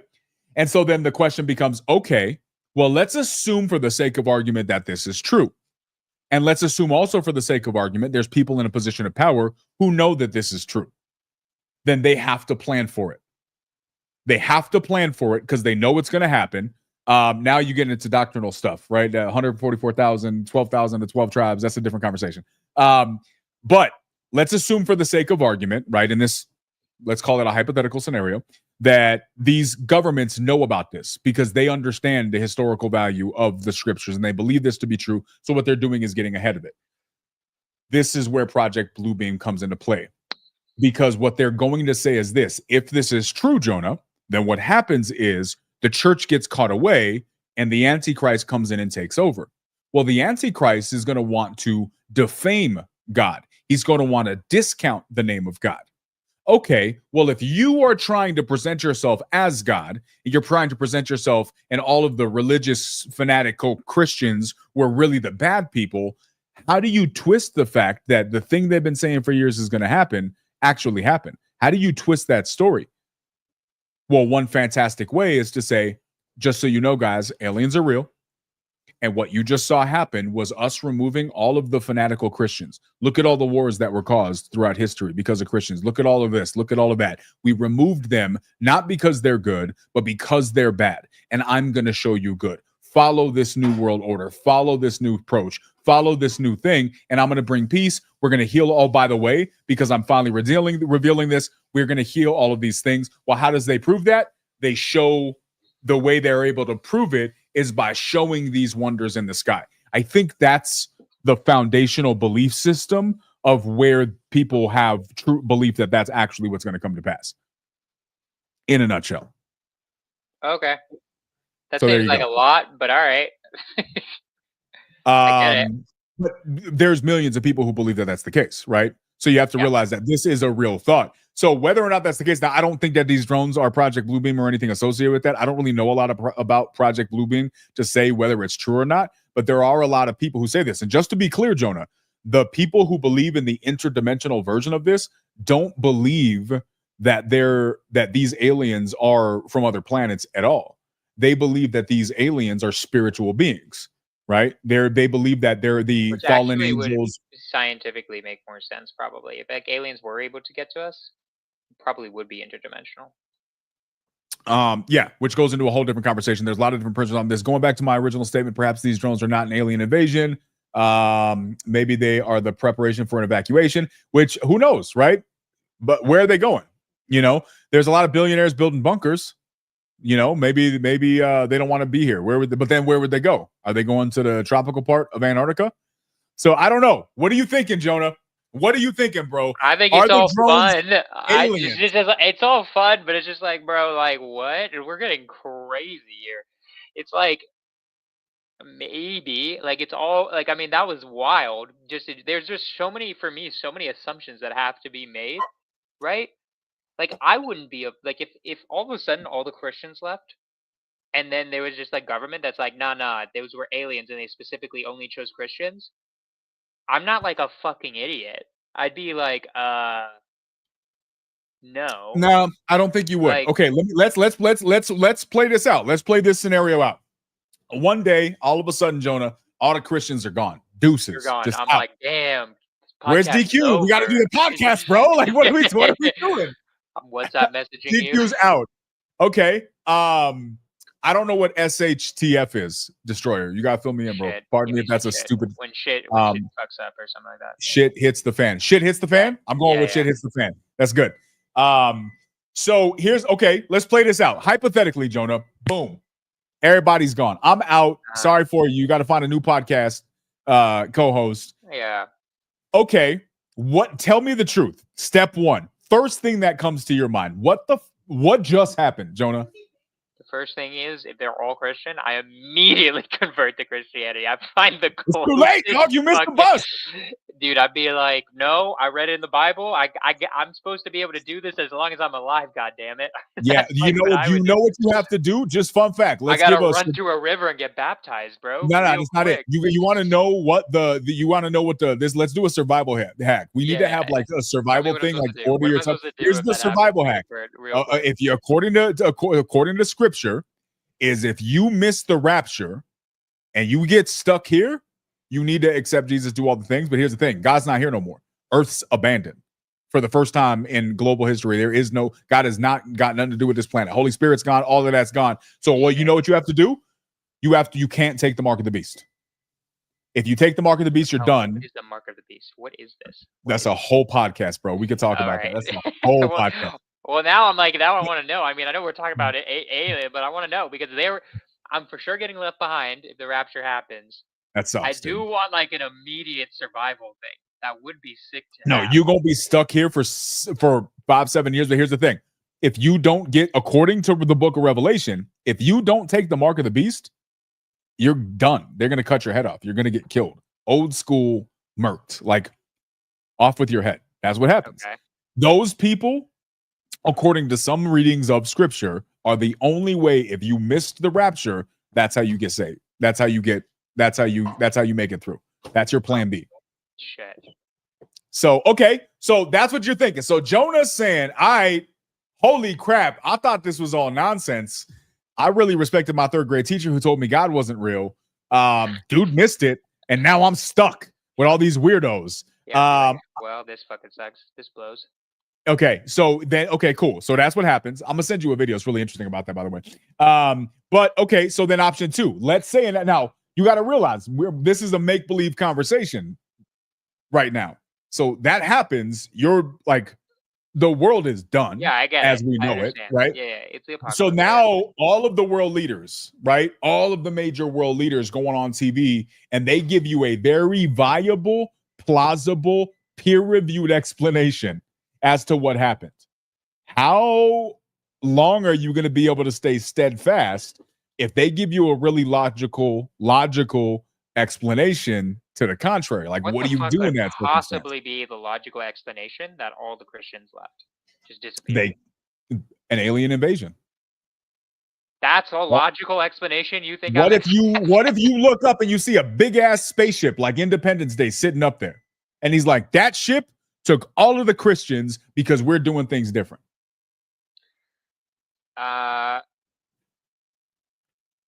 Bro, you looking at the ship. It's Independence Day. You're standing on your front yard. Will Smith is right next to you. He's in his wife beater. You're in some flip-flops. You ain't even got a shirt on.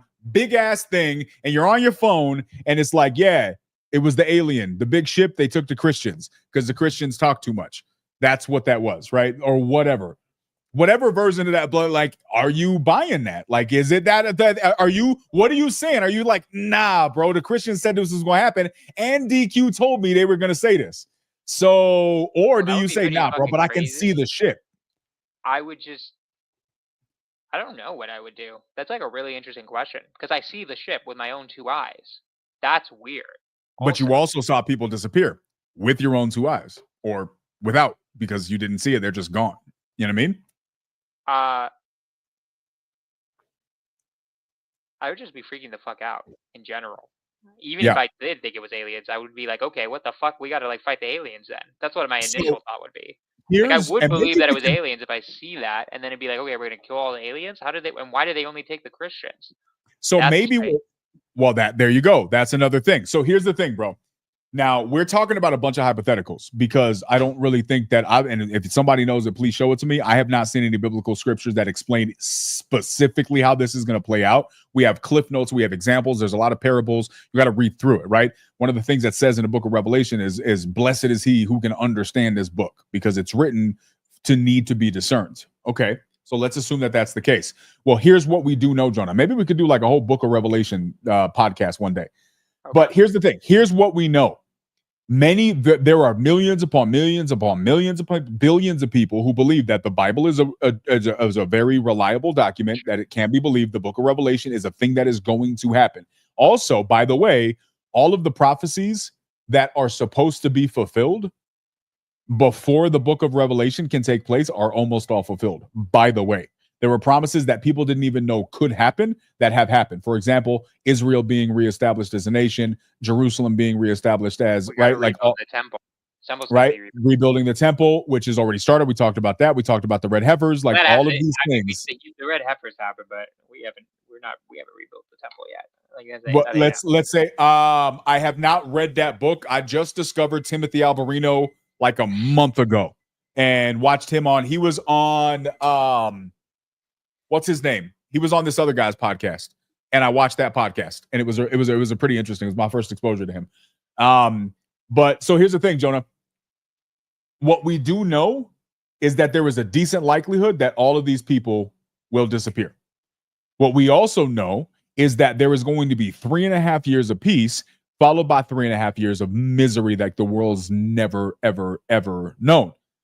I could see a logical conclusion where if a bunch of people go missing, it's a bunch of people magically go missing, you have to account for that. You're here, you got to come up with a good answer, and you got to make it make sense. There's a number of scriptures in the Bible that talk about a coming great deception, that talk about the fact that even God's elect would have been deceived if it were possible based on how good this deception is.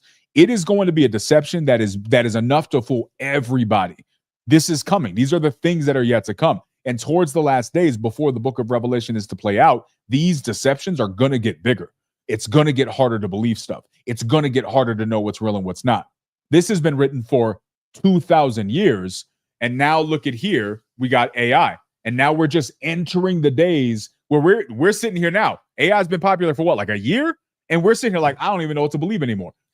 But this was foretold thousands of years ago that it's going to get so bad that people are going to really, really they're going to have a hard time knowing what's real and what's not. So if that's true, that billions of people or millions of people go missing, they're going to have to come up with something. But whatever they come up with brings the world to a peace, and people get compliant. They're doing whatever they're told. It's like world peace before it goes to hell. I mean, it's an interesting thing. But if this happens, like, what do you do? How do you plan for that, bro? You can't plan for that. I just don't Unless think that's going to happen. If you know Jesus, obviously, I just don't think that's going to happen. But whatever. Interesting. That's what do a you say pretty to the easy millions answer of people that think it will happen? Are they dumb? They're just Taylor Welch, Destroyer. Taylor Welch. It was Taylor Welch's podcast. It's not necessarily they're dumb. They're just religious, right? What does that mean?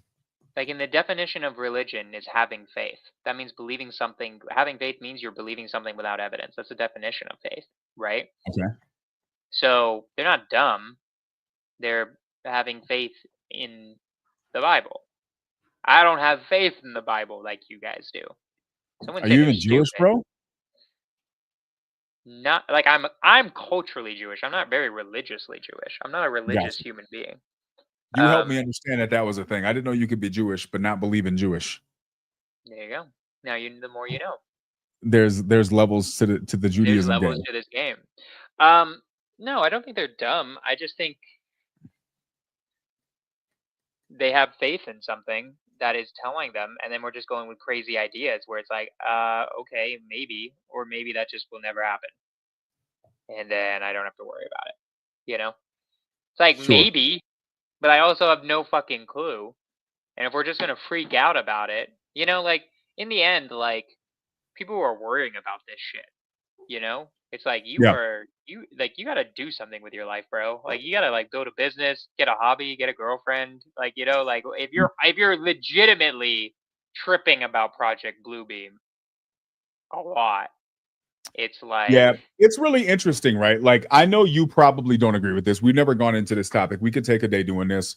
I believe that our understanding of history is wrong. I do. I believe that right around the 1900s, I think it started before that. I do believe it goes well before that. But I believe specifically around the 1900s, the Rockefeller, the Ford, all of those days, I think there was a concerted effort in the United States to change the history books. And the history that we know to be true is not the history that actually took place.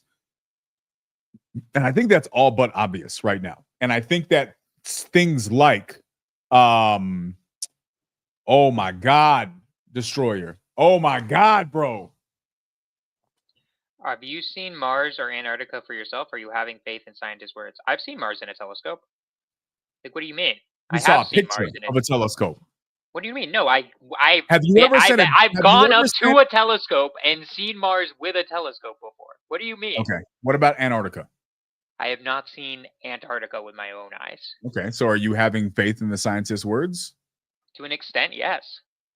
I mean, he makes a valid point, bro. It is not that difficult of a concept. To an extent, I am having faith that it exists, that not everyone in the world is like, because it's not just scientists. You believe Antarctica exists, right? Everyone believes Antarctica exists, right? It's not like a necessarily, like, it would have to be a crazy lie. It's possible, right? But, like, come on, like, let's not BS like the fact that it's much easier to believe in the fact that Antarctica exists, because literally, if I got onto a ship and went south, I would eventually hit Antarctica. Nobody disagrees on that, but people disagree. Flat earthers disagree that you'd only hit it by heading south. Flat earthers believe it doesn't matter Okay, what but direction. even they think that it's real. There is a place called Antarctica. That's my point that I'm trying to get at, right? Yeah, but So no, I don't. No one's I'm just defending your. saying. I'm just saying. Like, look, there are certain things that I do take on somewhat of faith because I haven't researched literally everything in the world. Like to 3D Destroyer's point, have I seen an atom? No, but scientists are based on the scientific understanding we have. We can do crazy shit. Yeah, Do I know electricity exists? Kind of. Do I know what it actually is? No, but based on our understanding how scientists describe it, we're able to create computers, right? Like, okay, that's pretty fucking convincing evidence to me that like electricity exists because I can have a computer. You know what I mean? Like there are things, and anyways. No. I hear your point. I don't disagree with anything that you're saying, but Like, I I think also hear it takes a lot more faith to believe in the Bible than it does to believe in whether Antarctica exists. I don't think right? it does, bro. Here's the thing. This is where here's the thing. I agree with everything you just said. I don't disagree with anything you just said. But I don't think that I think you and Destroyer can both be right. And I think you are in this situation because I don't think it's harder to believe the Bible than it is to believe scientists. I don't. I think it is if you have that perspective that scientists inherently deserve your trust without your own personal confirmation. And here's the funny thing. It's to a degree, it's a contradiction. It's a little bit unintentionally hypocritical because we'll say with our mouths, atheists, agnostics, people who don't understand or believe in these things will say with their mouths, I don't believe in things I can't see. But then you trust scientists and they'll believe the things that scientists have said, even though they themselves had not seen them. So what you're doing is you're taking the word of a third party without confirming for yourself. And my argument is, and I think it's a fair argument, that a true atheist, a true agnostic, a true person who says faith is bullshit, I need to see it to believe it, who would say, they would say, yeah, Mr. Scientist, you tell me Antarctica is there. You tell me Antarctica is an iced landmass. I'm not going to believe it until I go and see it myself. You're either fully skeptical or you acknowledge the fact that you have faith in certain things. You are just very selective on how you define faith. Trusting a scientist whose work you have not confirmed is still faith. Here's the difference. If there's a reason to lie to me about something, then it's like, okay, I'm more likely to believe that it's more possibly a lie, right?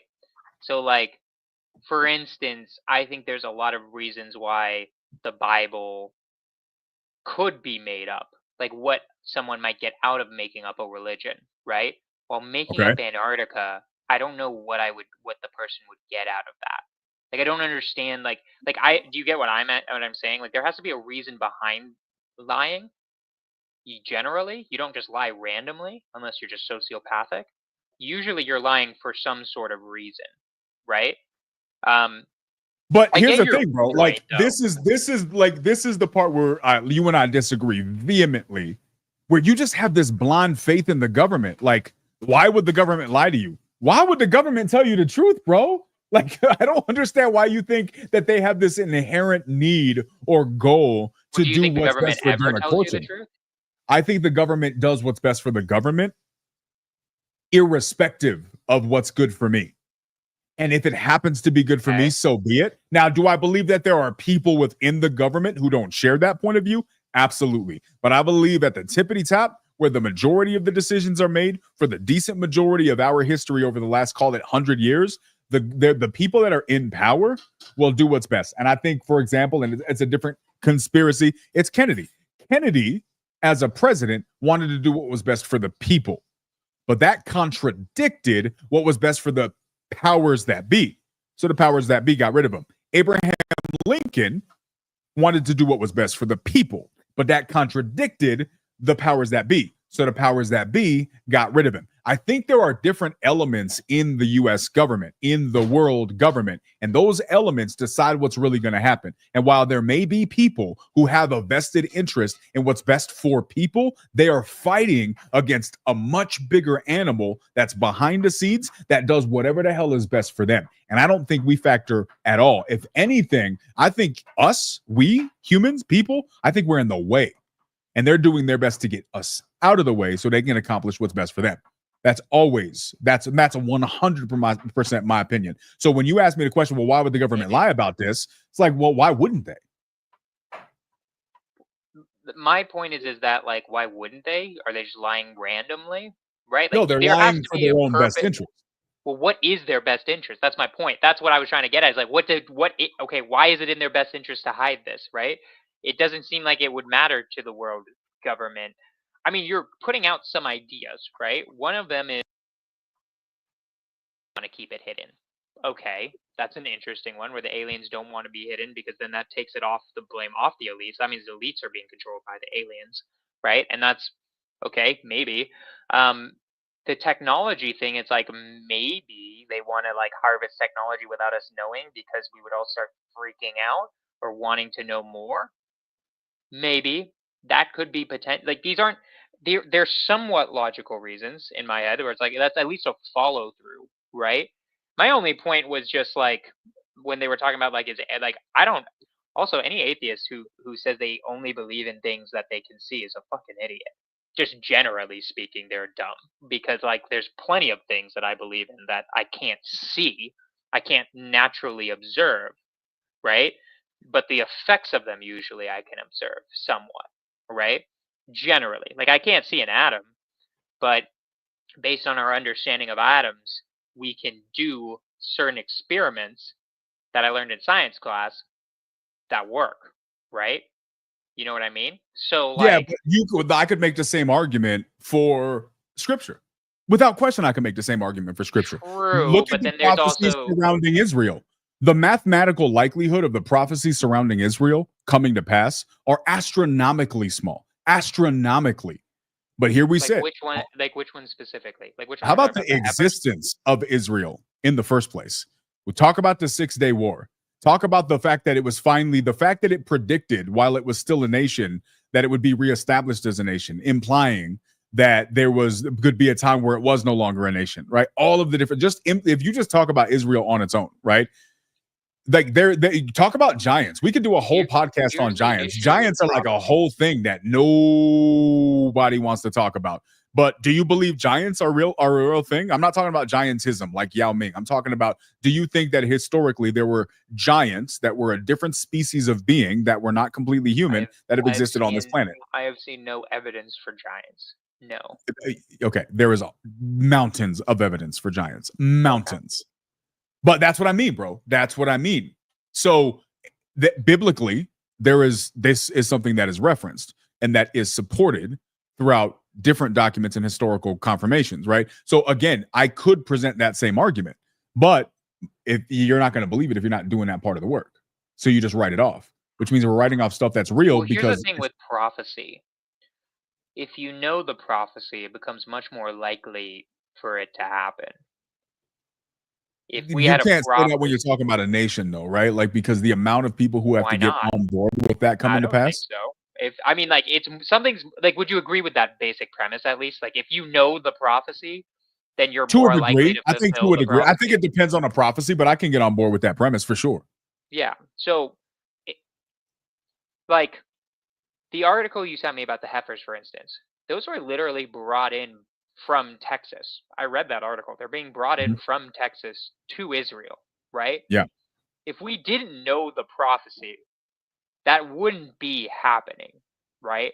Now, the creation of Israel is a whole nother thing. I mean, I don't think it was really based off biblical prophecy as much as the reasons why it got created, right? I think that there's a lot more historical reasons that make way more sense to me than that. But definitely Israel being recreated is based in the Bible, right? And biblical prophecy. Like, that's why Jews want to go back there. That's one of the reasons. The gathering together of the Jews. Nathan, miss you, pumpkin. Do you think there's aliens or no? Or is the earth flat or is it round? Nathan, tell us before you go. Here's the thing, bro. Like, I hear you, but these things are there, right? Like, so how does that not, I mean, is that not as it's Nathan says it's round. All right, Nathan, I appreciate you, bro. This is my point, bro. Like, I think you have to, if you're really going to do the research and you're going to hold it up to the same level of scrutiny, you have to acknowledge the fact that there's evidence out there that might not fit a paradigm, it might not fit a worldview, but it's still information nonetheless. I'm not saying the Bible has no evidence for it. I'm not saying it's full on BS. I'm just saying I'm personally not convinced it's as.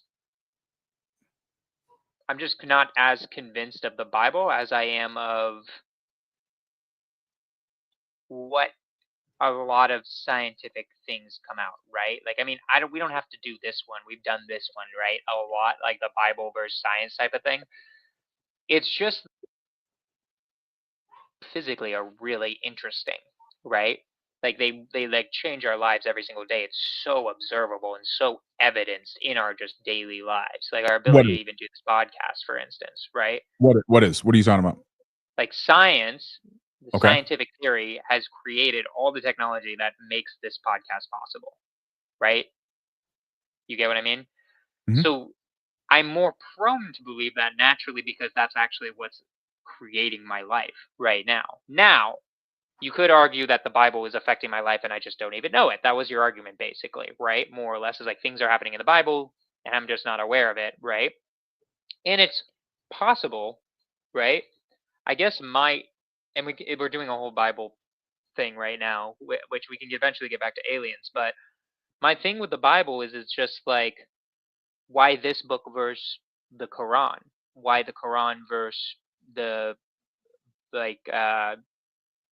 the Hindu book or the Buddhist Well, book, you read them right? and you'll start to understand those things, right? Like, here's the thing. This is where my frustration is not towards you. This is my frustration in general. And this is what's Because I have read the Bible. I will admit I haven't read the Quran or the. well, here's the thing. This is where my frustration comes into play with all of this. And the reality is every human has the right to their opinion. But sometimes you need to keep your damn opinion to yourself because you don't know what the hell you're talking about. Not you, but just in general, right? And Definitely me so a little bit. yeah, maybe sometimes. But no, here's the thing, bro. People are overwhelmingly confident. I'm not for a second saying you do this. I actually don't think you do this. I think you're really respectful about this, more so than a lot of people who share your worldviews, right? But people will get overwhelmingly arrogant on a high horse talking about, of course, that's not true. It's foolish. How could religion, this, that, and the next thing? They will pretend to be experts on a topic having to do with faith or religion when they have done zero reading on those topics. And they will literally boast about the fact that they don't have to research it because they know it's bullshit. So what you're saying, in other words, is I know nothing about the topic, but I'm still confident enough about the fact that I know nothing about a topic to be bold enough to say that it's bullshit. Well, where are you getting your strength from? Somebody else you heard that you believed who said it wasn't true, so now you believe them. And so what we have is this recycled revelation. We hear somebody else say some other shit that we hear somebody else say that they hear somebody else say, and we out here saying it with our chest, acting like it's fact because I heard it and I believed it. Just because you heard something that sounded compelling that you chose to believe doesn't make it fact, doesn't make it true. And my opinion is that if you want to pretend to have an opinion on a topic, respect your own opinion enough to do the research on the topic. We've discussed this, right? And this is what's funny to me about faith specifically. So many ignorant ass people, and I mean that not disrespectfully, I mean that by the definition of the word, ignorant people act like they have the right to be an authority on whether or not religion is bullshit, whether or not faith is a real thing, and they know nothing about the topic. So they'll say things like, oh, well, what makes the Bible more powerful or more than the Quran? Or what about Hinduism? Or okay, well, how about you go do a little bit of homework and then answer that question your damn self? The fact that you don't, not just you, but right in general, the fact that you don't even know the answer to that question proves you're not qualified to have an opinion on the topic. Go do the work to develop at least a foundational basis for your worldview, for your opinion, and then bring that to the conversation. But if you don't have that, then you need to not be saying, and this is just my opinion, you need to not be saying, oh, I think it's bullshit. nobody cares what you think, respectfully, right? Like I respect your right to an opinion, but your opinion is based on nothing, right? What you should be saying is, honestly, man, I don't necessarily believe in that, but in fairness, I've done zero research. I know nothing about the topic, so I really don't know. I don't know. I genuinely have no idea. My knee jerk is that it's untrue, but probably because everybody that I was raised around told me that it was untrue. So I'm just going to agree with that. Well, my I don't knee have jerk is that it's untrue because so many things in the Bible I've never observed in my life ever, right? That's why my knee jerk reaction is it's not true, right? I'm not going to immediately throw it out. People aren't getting resurrected out here left and right, Quijano. Like that isn't something that usually happens in real life, right? Like, or like how many people? How many very people? rare thing, right? Like I'm just saying the knee jerk reaction thing is based on the fact that there's so much shit currently happening in this book that does not happen in real life, right? Yeah, how many people do you know that went into remission from non-Hodgkin's lymphoma? I don't. What? How many people do you know personally that have been cured from non-Hodgkin's lymphoma? I don't even know what non-Hodgkin's lymphoma. Exactly. So just because you've never personally seen it come to pass doesn't mean it hasn't happened, bro. Like, I don't even know what that is. What are you saying right now? What are the cancer. words that came out? I'm throwing this back at you. What What are do the those words that are words coming mean? out of your mouth? Mean? You literally just said, "Have you ever seen a slime ball getting resurrected?" And I'm like, "Wait, what?" It's, and then it's you're a like, form of cancer. It's a form of cancer. "So you were saying, have I ever personally seen someone get cancer?" Correct. And I named a very specific type because I just wanted to reduce the likelihood of you being able to say yes to that to prove a point. Just because you don't see it personally doesn't mean it can't happen, dude. No, but say somebody. But okay, somebody. Fun fact: Jonah was a virgin thinks birth. it's crazy. Somebody has seen cancer remissed, right? Somebody has seen it happen, Sure. right? Are they lying, right? And it's just one of those things where it's like, okay, this guy was resurrected 2,000 years ago, right? And then 500 or so people saw him resurrected. I think that's the claim of the Bible, right? Am I more or less on track? It's been a long time since I read it. Yeah, you're good. Yep. So it's like, okay, the person writing the Bible, did they lie? Were there actually 500 people? We don't have 500 testimonies. We have 4, right? And then 2 of them didn't actually see it. They talked to eyewitnesses, from my understanding, right? 2 were eyewitnesses and 2 didn't talk to eyewitnesses, right? So it's one of those things where it's like, I'm just saying, like, look, I'm not saying everything about religion is BS. There are some things that I can't explain with science, right? That's why I'm not going to just throw it out immediately. And there's something to the fact that 2 billion people believe it that, like, I'm not going to have the arrogance to say I'm 100% right, right? But I'm just saying the knee-jerk reaction thing is people aren't getting resurrected. Nobody's even claiming someone's getting resurrected in the past for like 2,000 years. That hasn't even been claimed, right? Let alone evidence of that really happening. It definitely right? So has. I'm just saying. You clearly never watched videos from Africa, bro. Okay, you get my point. It's No, not something. your point is not correct, bro. There are multiple videos of people in Africa that have been shown of people coming back from the dead. Now, are they real? Are they fake? No. But what I can tell you right now is there are more than one documented cases of human beings that were embalmed coming back from the dead. This is a thing that has happened. There are documented cases of this. It is a thing that has happened. Okay, we'd have to do we'll do a whole podcast episode on resurrection, I guess. The resurrection podcast. You're getting, like, you get my point, though. There are a lot of things that are supernatural in the Bible, right? Just generally. You're not talking to burning bushes, generally. You're not splitting Red Seas. You're not generally able to fit all the animals on a fucking ark, right? Like, there are a lot of things that are happening in the Bible that but bro, this is what I'm talking about. The slant on this is crazy. I'm not saying it's immediately BS, but but to be like that's not like you can't not understand that a knee-jerk reaction is that's not true, right?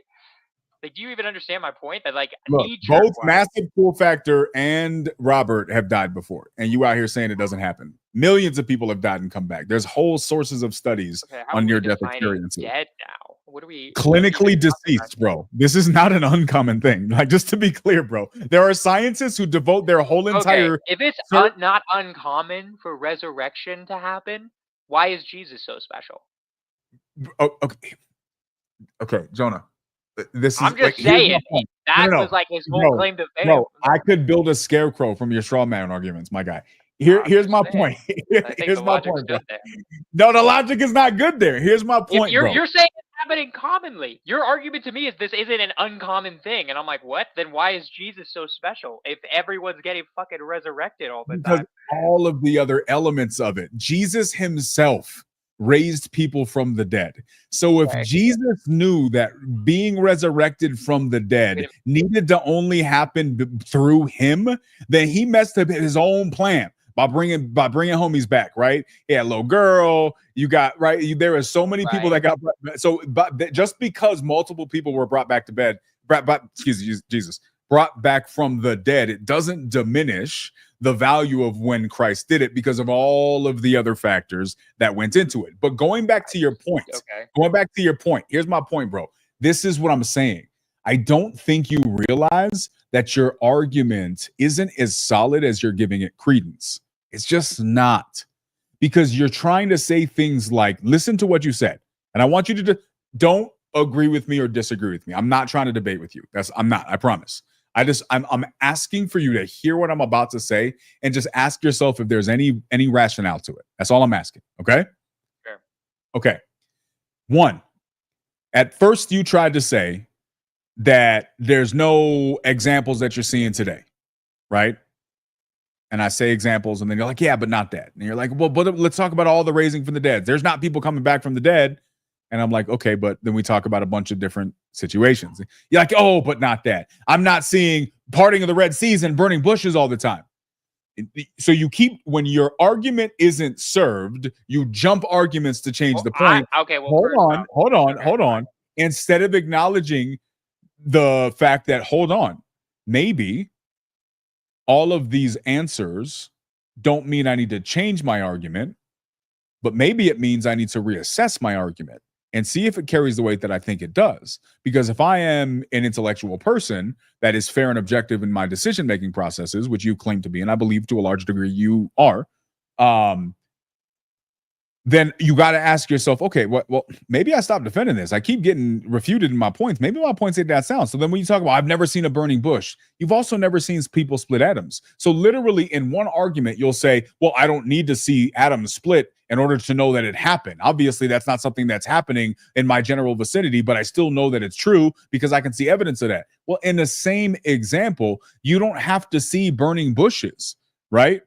Just because something doesn't happen regularly in your local vicinity for you to see and have firsthand experience with, that doesn't automatically make it now not real. No, I mean, it's just a silly argument. No, I agree with you. This all came from when you were confused as to the knee-jerk reaction of someone not believing in the Bible, right? Knee-jerk reaction is, I'm not seeing people getting resurrected. I don't really believe you that scientifically people are getting resurrected. I think you're seeing stuff that's staged. I'm just going to call BS on people getting resurrected commonly, right? I just don't believe you have like a scientific confirmation someone was embalmed and then they came back to life, right? I mean, we can see, right? You can look up whatever you're about to look up. I just don't believe you, right? Maybe you'll make me look stupid right now by finding this. I don't know. But in terms of your general thing, I think there are things that like can happen in ways that we would call supernatural, whether they're actual supernatural or not, right? That's like what I actually believe, right? Like I think there are things in this world that do happen that are supernatural, right? Or what almost seem to be supernatural. I don't know if they actually are supernatural. There might be a natural explanation, but they're so crazy that they almost feel like they're supernatural. That's my actual opinion, right? Anyways, I don't know how long we want to get into the Bible and all of this. Because also the resurrection thing, I just don't even understand that one. Literally the whole argument of Christianity is we believe this man is special because because he died for our sins and then was resurrected 3 days later. That's literally the entire argument. So to argue that resurrection is common, then Jesus isn't special. I don't even understand then Christian theology doesn't make any sense to me if you think resurrection is like a common thing. It's got to be a special thing, right? Just generally, right? Or am I crazy? Am I completely No, you just don't misunderstanding? understand. No, you Do I just don't understand understand the story, bro. Christianity? Yes, Wait, correct. okay, You don't so understand it. is he special because he's resurrecting other people No, and then is resurrected? there's a Like, lot more obviously that he's goes in. special because he's quote unquote the son of God, but how he proves he's the son of God is by That's performing no, miracles. And and the this is my biggest point, bro. miracle is the resurrection. Am I completely off base? Like this is how I understood when I read it. There's more to it than that, bro. But here's Okay. my point. Here's my point, and I don't know how much we want to go into that. We don't have to make it like a We whole gotta get thing. We back to can do aliens. another podcast on that, right? But here's the point that I'll say, right? And we'll use this as a segue to get back to aliens and drones. Here's the point about this, bro. For me, you just said, "Oh, I've read the Bible and I've read this. I just don't." But reading something without understanding doesn't necessarily benefit you that much.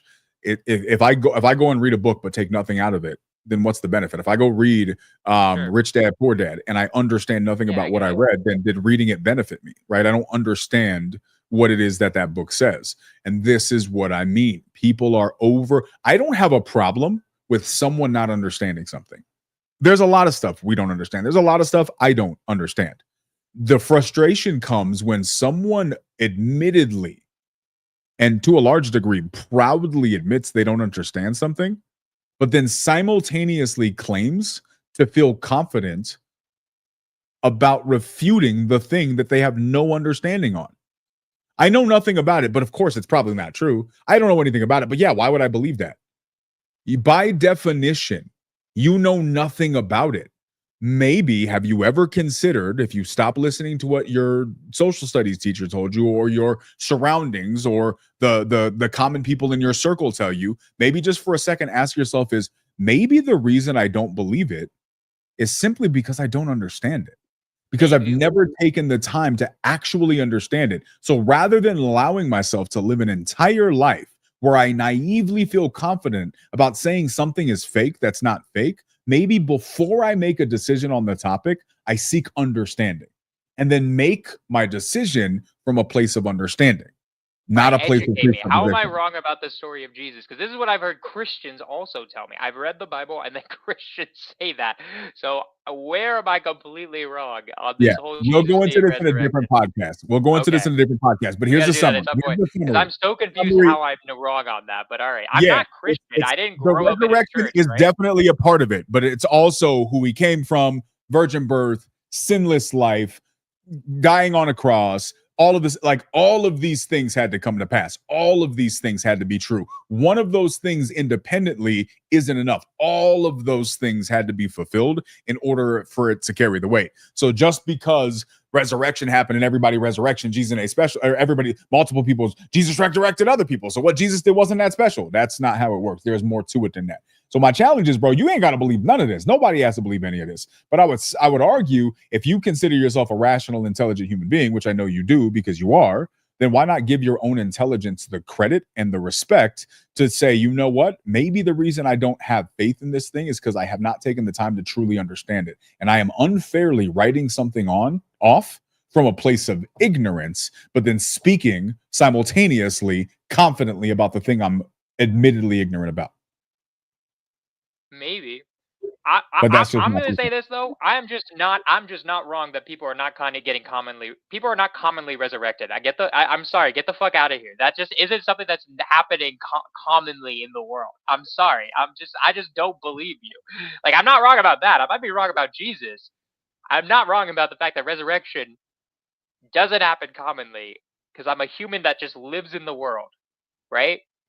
This isn't like a common thing.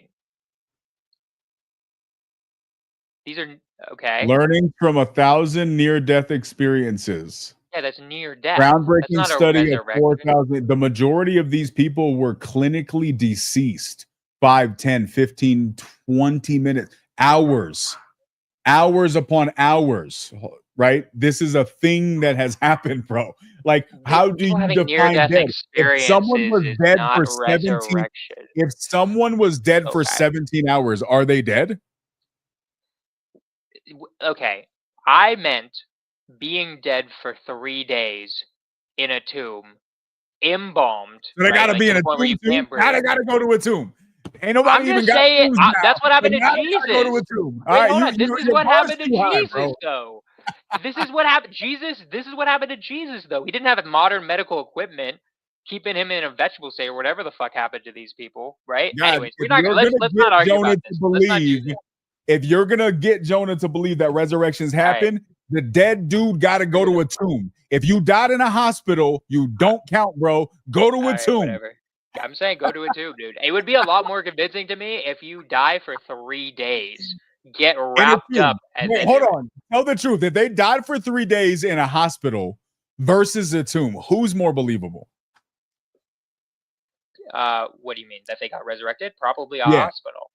So wait, you would believe it more in a hospital than a tomb? So the tomb isn't even a prerequisite here. It's about okay. I'm talking most near-death experiences that I've heard of were they were claimed clinically dead for 10 to 20 minutes. 17 hours would be crazy. That would be like a really interesting one to see. And it might be true. That I could potentially believe. And then but like whatever. I don't want to keep talking about this. I want to talk about aliens. Like I don't want to argue cuz like I don't believe you believe it. You don't believe I believe what? You don't believe I believe what? I don't believe you believe that resurrection is a super common thing. You might believe it happens sometimes rarely. I think it happens. I don't know that it's happening like multiple times a day, but also, bro. Here's the thing. Give me this shit. I'm like, come on, get you. Like, I'm not crazy, bro. I'm not like, yo, let's join the resurrection club so we can out here just bringing people back for no reason. You know what I mean? Yeah, I'm not saying that, but I also recognize that there are billions of people on this planet, Jonah. It would be naive of me to act like I have some sort of comprehension of the number of things that happen on any given day on this planet. If we truly understood this stuff, we would really probably be surprised at what truly happens on Earth. I don't think we know. I think we live in mini vacuums and little sheltered little shells of versions of the world that are told to us, and we get real comfortable there. And there's a whole world that exists outside of this that we don't truly comprehend. And for me, my personal opinion, bro, is that it's just naive to not acknowledge that that's a real thing.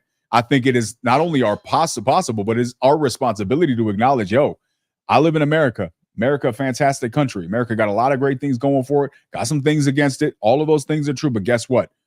There's a lot of stuff I don't know that's real. There's a whole world that exists that I have no idea exists. There are not top secret programs and organizations because everybody knows about it, Jonah. There are literal departments in the government that are called top secret because there are things on this planet that you have no comprehension that exist that would change everything you know about your existence if you had access to that information. So if we agree that that's true, then here's my question. And this is a logical question. Tell me if this line of reasoning has legs or not. Give me your opinion.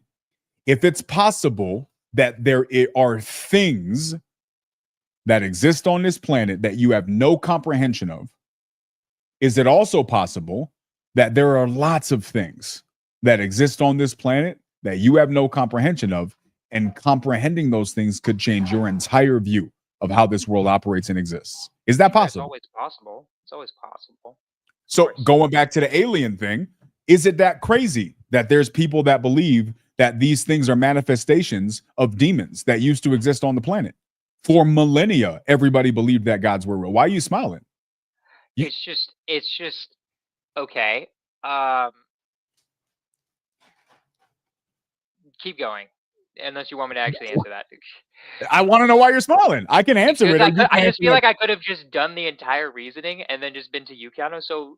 So why can't these drones? It's like that was just so beautifully done. That's why I'm smiling. Where it's like you get me to agree to one thing, where it's like, could you possibly not know everything that there could be to know? It's like, yeah, obviously.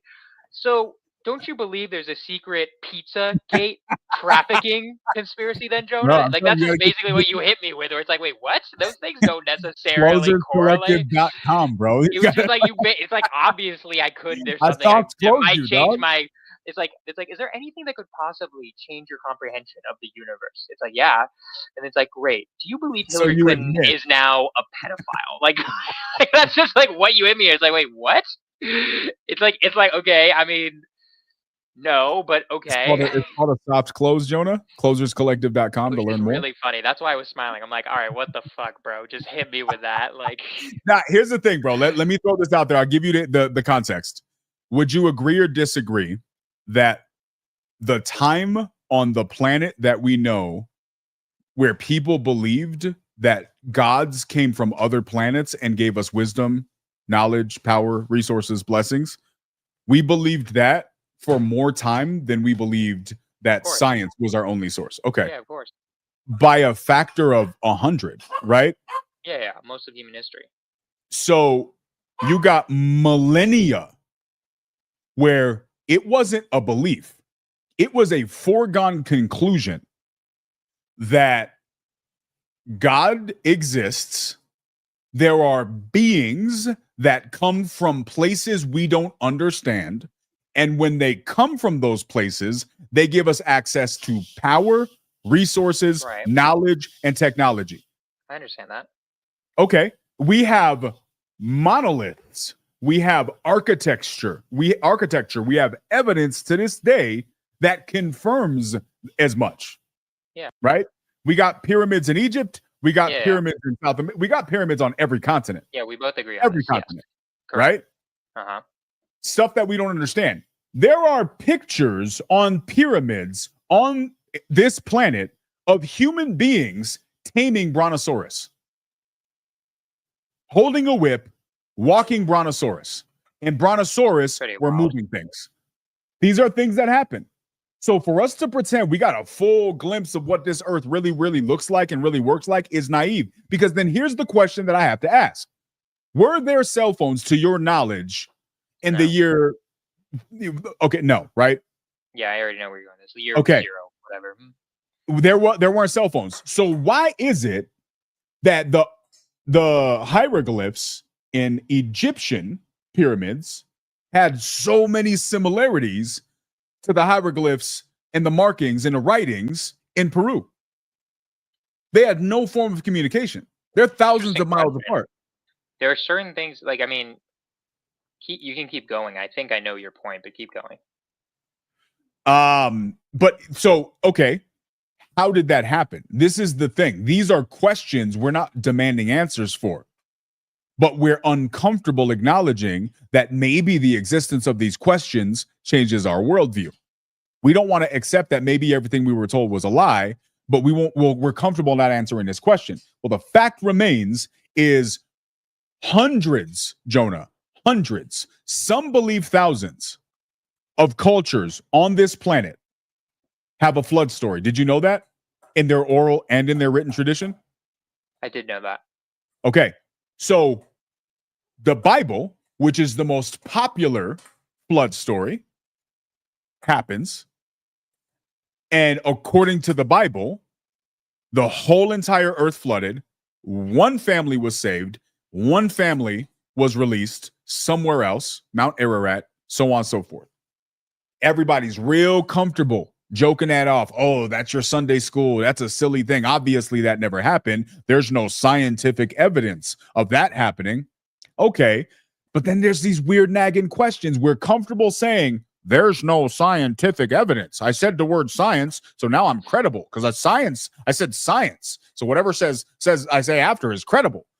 There's no scientific evidence. Okay, that's really interesting, though, because the historical evidence is contradicting your scientific evidence, because historically there are hundreds of traditions, oral traditions and written traditions from various continents that all say the same thing. So did it happen or did it not happen? Why did they have it back then? How did they get that story? Why are all of them saying the same thing? And why do all of them have a very similar timeline? Oh, by the way, now geologists are saying it's not only plausible, it's extremely likely that there was a global flood, because a lot of what we know could be impacted like that. Oh, by the way, what we know about carbon dating could actually be impacted and solved for by a flood narrative, because the way that sediment settles geologically is not the same when it's been covered in water. The whole process of it now changes because it's now underwater versus above ground for billions of years. So now everything we know about silence. So what happened? Why did science contradict history? Maybe it didn't, Jonah. Maybe science just took a long time to catch up because we've been doing a science thing for a couple hundred years. We've been doing the other stuff for millennia. But because we think we're so smart right now, we feel comfortable discrediting all of the belief systems, the written and oral traditions of cultures around the world for millennia, some of which had a technology or understanding of solar systems and calendars far beyond what we even do today. We don't know how they had all of that, right? We don't know how they had all of that, but we're comfortable calling them archaic, unintelligent people because we got computer chips and we must know more than them. But then here you get science just barely catching up to stuff that's been written historically for millennia, but we wrote it off. So is there a different version? So now to summarize all of this, if this is true, Jonah, does it create a different history than the one that we've been told in our education system in the United States for the last 100 years? And I think it's possible. I think it's very, very realistic that that's happened. Because if you know historically that all of these other continents had pyramids and writings that mirrored one another and they had no reason to communicate or no ability to communicate, and they weren't traveling back then to our knowledge, how were they so accurate? Well, either one, they were traveling, two, they were communicating, or the beings that gave one continent information were similar beings to the ones that gave the other continent information. Well, if that's true, what kind of beings are we talking about? Well, we don't know, but we do know that there's a lot of religious texts. Let's call it a biblical one. We can call it the book of Enoch. We can call it the book of Noah. We can pick a number of the books from the Dead Sea Scrolls. Dead Sea Scrolls are considered extremely viable, largely credible historical documents, right? There are a number of documents inside of the Dead Sea Scrolls that say that the biblical narrative is accurate and that there were beings, angels, that came down from heaven. Those angels did things with humans that created an entire race of beings, which had a whole impact on the planet.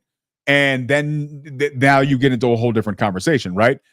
Whether you believe this or not, I'm not selling you on a story. I'm not telling you it's true or not. I'm not here to convince you of anything. But if you're not willing to closing, even when you're close saying is you're not closing, closing, even saying you're not closing when you're closing. That's it. But here's I'm not telling you the Bible story, Jonah. And all of that was just to make you ask questions. Here's the summary, bro. Here's the summary of all this. Whether you believe that's true or not, here's what we know. There is enough evidence of the existence of everything that I just explained that, in my opinion, an intellectually honest person should at least give credence to before they write it off. But a bunch of people who don't even know that any of those things exist feel comfortable saying it's bullshit. And that's crazy to me. That's the definition of naivety. And we're just living here and gleeful in it. I'm not saying you got to agree with me, but at least do your homework before you tell me you don't. All right. I mean, so that being said, I'd have a lot to say to that, but like I don't want to keep talking about this forever, though. That's the issue. Because we're supposed to be talking about aliens. I'll just end it with this: is that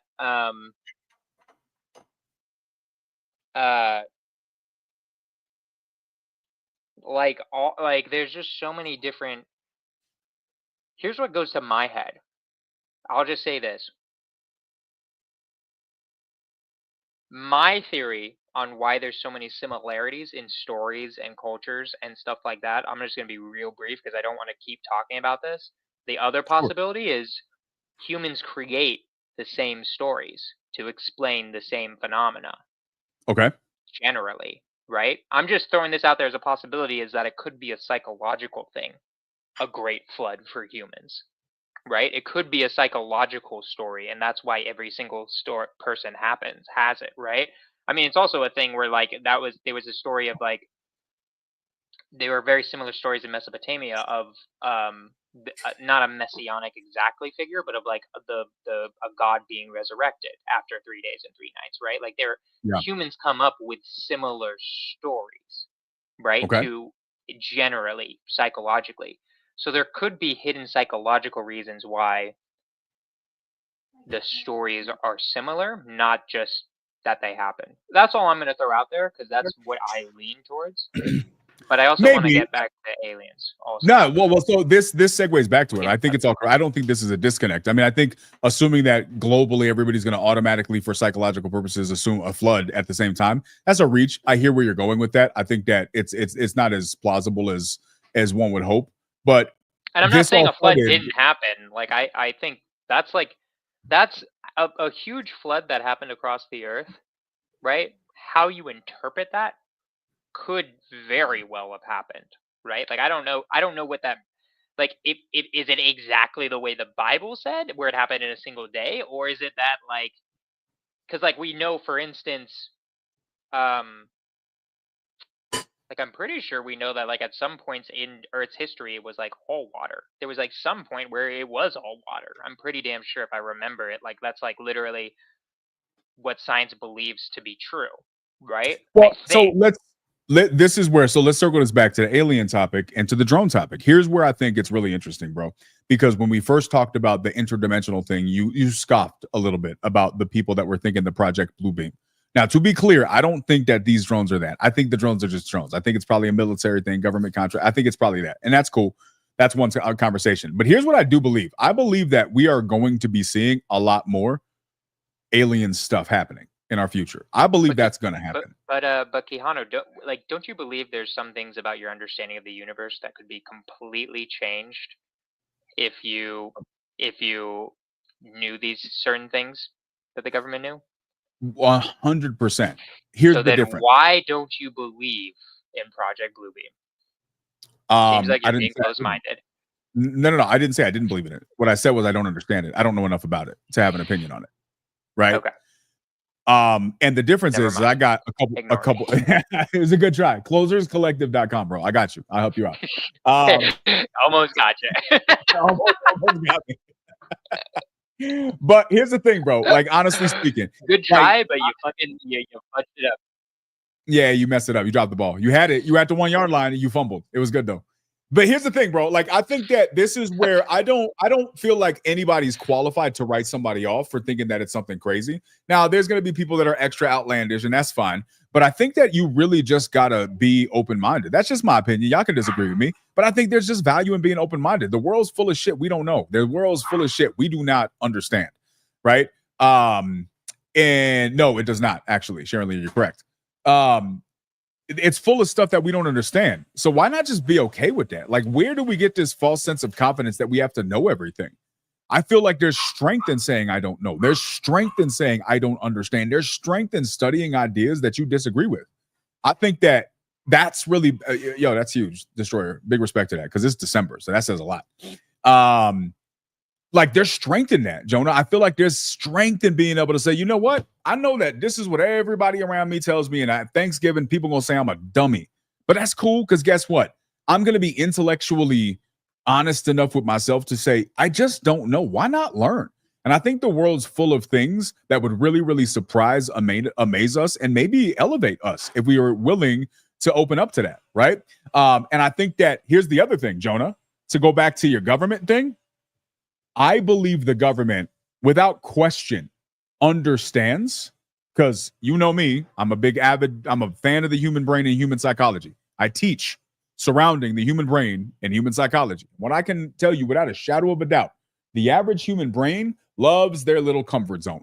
They love safe and familiar. They love what they've always known. You challenge somebody's worldview, that's a fantastic way to lose a friend or start a fight. And it's really, really sad. But I believe that the powers that be understand that. And so it makes it really, really easy for a government to create a narrative that makes people feel safe, because they know that teaching them the truth, one, would actually probably have a worse effect than a positive one, because most people simply can't handle it. But two, it's easy to manipulate people that we know don't want to know the truth, right? This is how people stay in abusive relationships for so long. Because the abuser usually knows, yeah, but they just like I'm the devil that they know, right? This is why people stay in toxic situations. This is why people stay in toxic mindsets. This is why people stay in jobs that they hate for 40 years. This is why people stay in lifestyles that they hate for 40 years. This is why people don't pursue dreams and goals that they know they could, because the fear of the unknown stops them from pursuing. How many people have said on their deathbed, I wish I would have, I wish I would have. But why the hell didn't they? Because of what we're talking about right now. People are scared to push outside of what they know and pursue something that's unfamiliar to them. This is why it's so easy to manipulate people on these topics, because you know what the worst part is? When you decide to be open-minded and go and do your homework, you got everybody and their grandma lined up to say, oh, you're dumb. Oh, you're one of those people. Hell yes, I'm one of those people. I'm one of those people who thinks for myself and does homework before I come to a conclusion. You know what I mean? And so I think that if we talk about the aliens thing, we talk about the drones, my conclusion, it's drones. But I also think we are about to start seeing a lot more alien stuff. I personally believe, and I've been saying this for a decade, I think it starts now. I think it's already started. I think over the coming years, the alien topic becomes way more mainstream. I believe aliens, the existence of aliens, evidence and sightings of aliens, and conversations surrounding them, I believe it becomes way more mainstream. Now, is that Project Blue Beam coming to pass? Maybe, maybe not. But whatever name you want to call it, I genuinely believe that's going to happen. So I think the people who have gotten to the point where like, oh, aliens aren't real, it's getting to a point where we're not going to be able to do that anymore. This is my opinion. If I'm right, in a year from now, you'll be able to tell me. Right? If I'm wrong, in a year from now, you'll be able to tell me. But I'll 100% check it out, bro. I will 100% check it out. But honestly, Jonah, right? Again, this is me doing this for decades, bro. I've spent a lot of time in this. And even though I spent a lot of time in this, the more I learn and the more I study, I don't really, and this is just my opinion, I'm not like, oh, I know my stuff, leave me alone. That's just not how I look at it. The more you learn, the more you study, the more you realize, I really don't know shit. Right? Because the more I keep learning, the more I realize there's another layer to this onion, man. There's more here. And so I'm comfortable in my lack of understanding, but I'm not ignorant to what I've learned. It would just be so crazy if one day you just floor me and you're just like Jonah, I kept peeling that onion and it was science the entire time. Now I'm a liberal. So that would be like it. And now I eat tofu. And I'm like, wow, that's crazy, man. And That I'm would still be just it. gonna be here. Imagine the pinnacle of evolution is San Francisco. You just do Imagine, bro. the crazy. You get start wearing a blue-haired wig. It'd be wild, dude. It's gonna be crazy. I'm gonna start screaming for no reason whatsoever. I gotta go. We're getting to 7, right? So, but yes, I really want to throw it out there because this is crazy. We have 131 viewers on Twitter, right? Now, I don't know if these are bots that Elon Musk is paying for to hype up these drone stories, or if these are real people. But I just want to say thank you so much for being here, guys. I just want to say, like, this podcast has been growing over and over again. I just want to thank all our viewers right now. Take a moment to appreciate you guys, because you guys are the ones who make this possible. And yeah, I just want to throw it out there. Shout outs to y'all before we end this, because Destroyer is real. Good to know. Yeah, guys, really appreciate you. This is what we talk about. We talk about random topics. We try to have a good time. Both of us are in business. We do business. We talk about that from time to time as well. But we just want to talk about the world's bigger than what you do on a day-to-day basis. And we really like to challenge one another. One thing that Jonah and I, if you guys haven't noticed in this conversation, we do not agree on a lot of things. But you got to be able to disagree on stuff and still be able to have a good conversation. And I think that's really what causes humanity to grow. And for whatever reason that got lost. And our goal is, to the extent that we can, is bring that back. Make conversations great again. Talk about stuff, learn and grow. Every single Wednesday night, we're here, 5 o'clock Mountain Standard Time. If you haven't, again, we got 143 people right now. We've had, I think, upwards to 150. It's really been a great show. If you guys have not followed, followed or subbed or whatever, please do. And bring topic ideas, right? We're going to continue to delve into stuff like this. We want to talk about what's happening in the world. We want to talk about stuff that nobody's talking about. That being said, love y'all. Appreciate y'all. Go do something special this week. And we will see y'all next week. Profit and Paradox. We're out.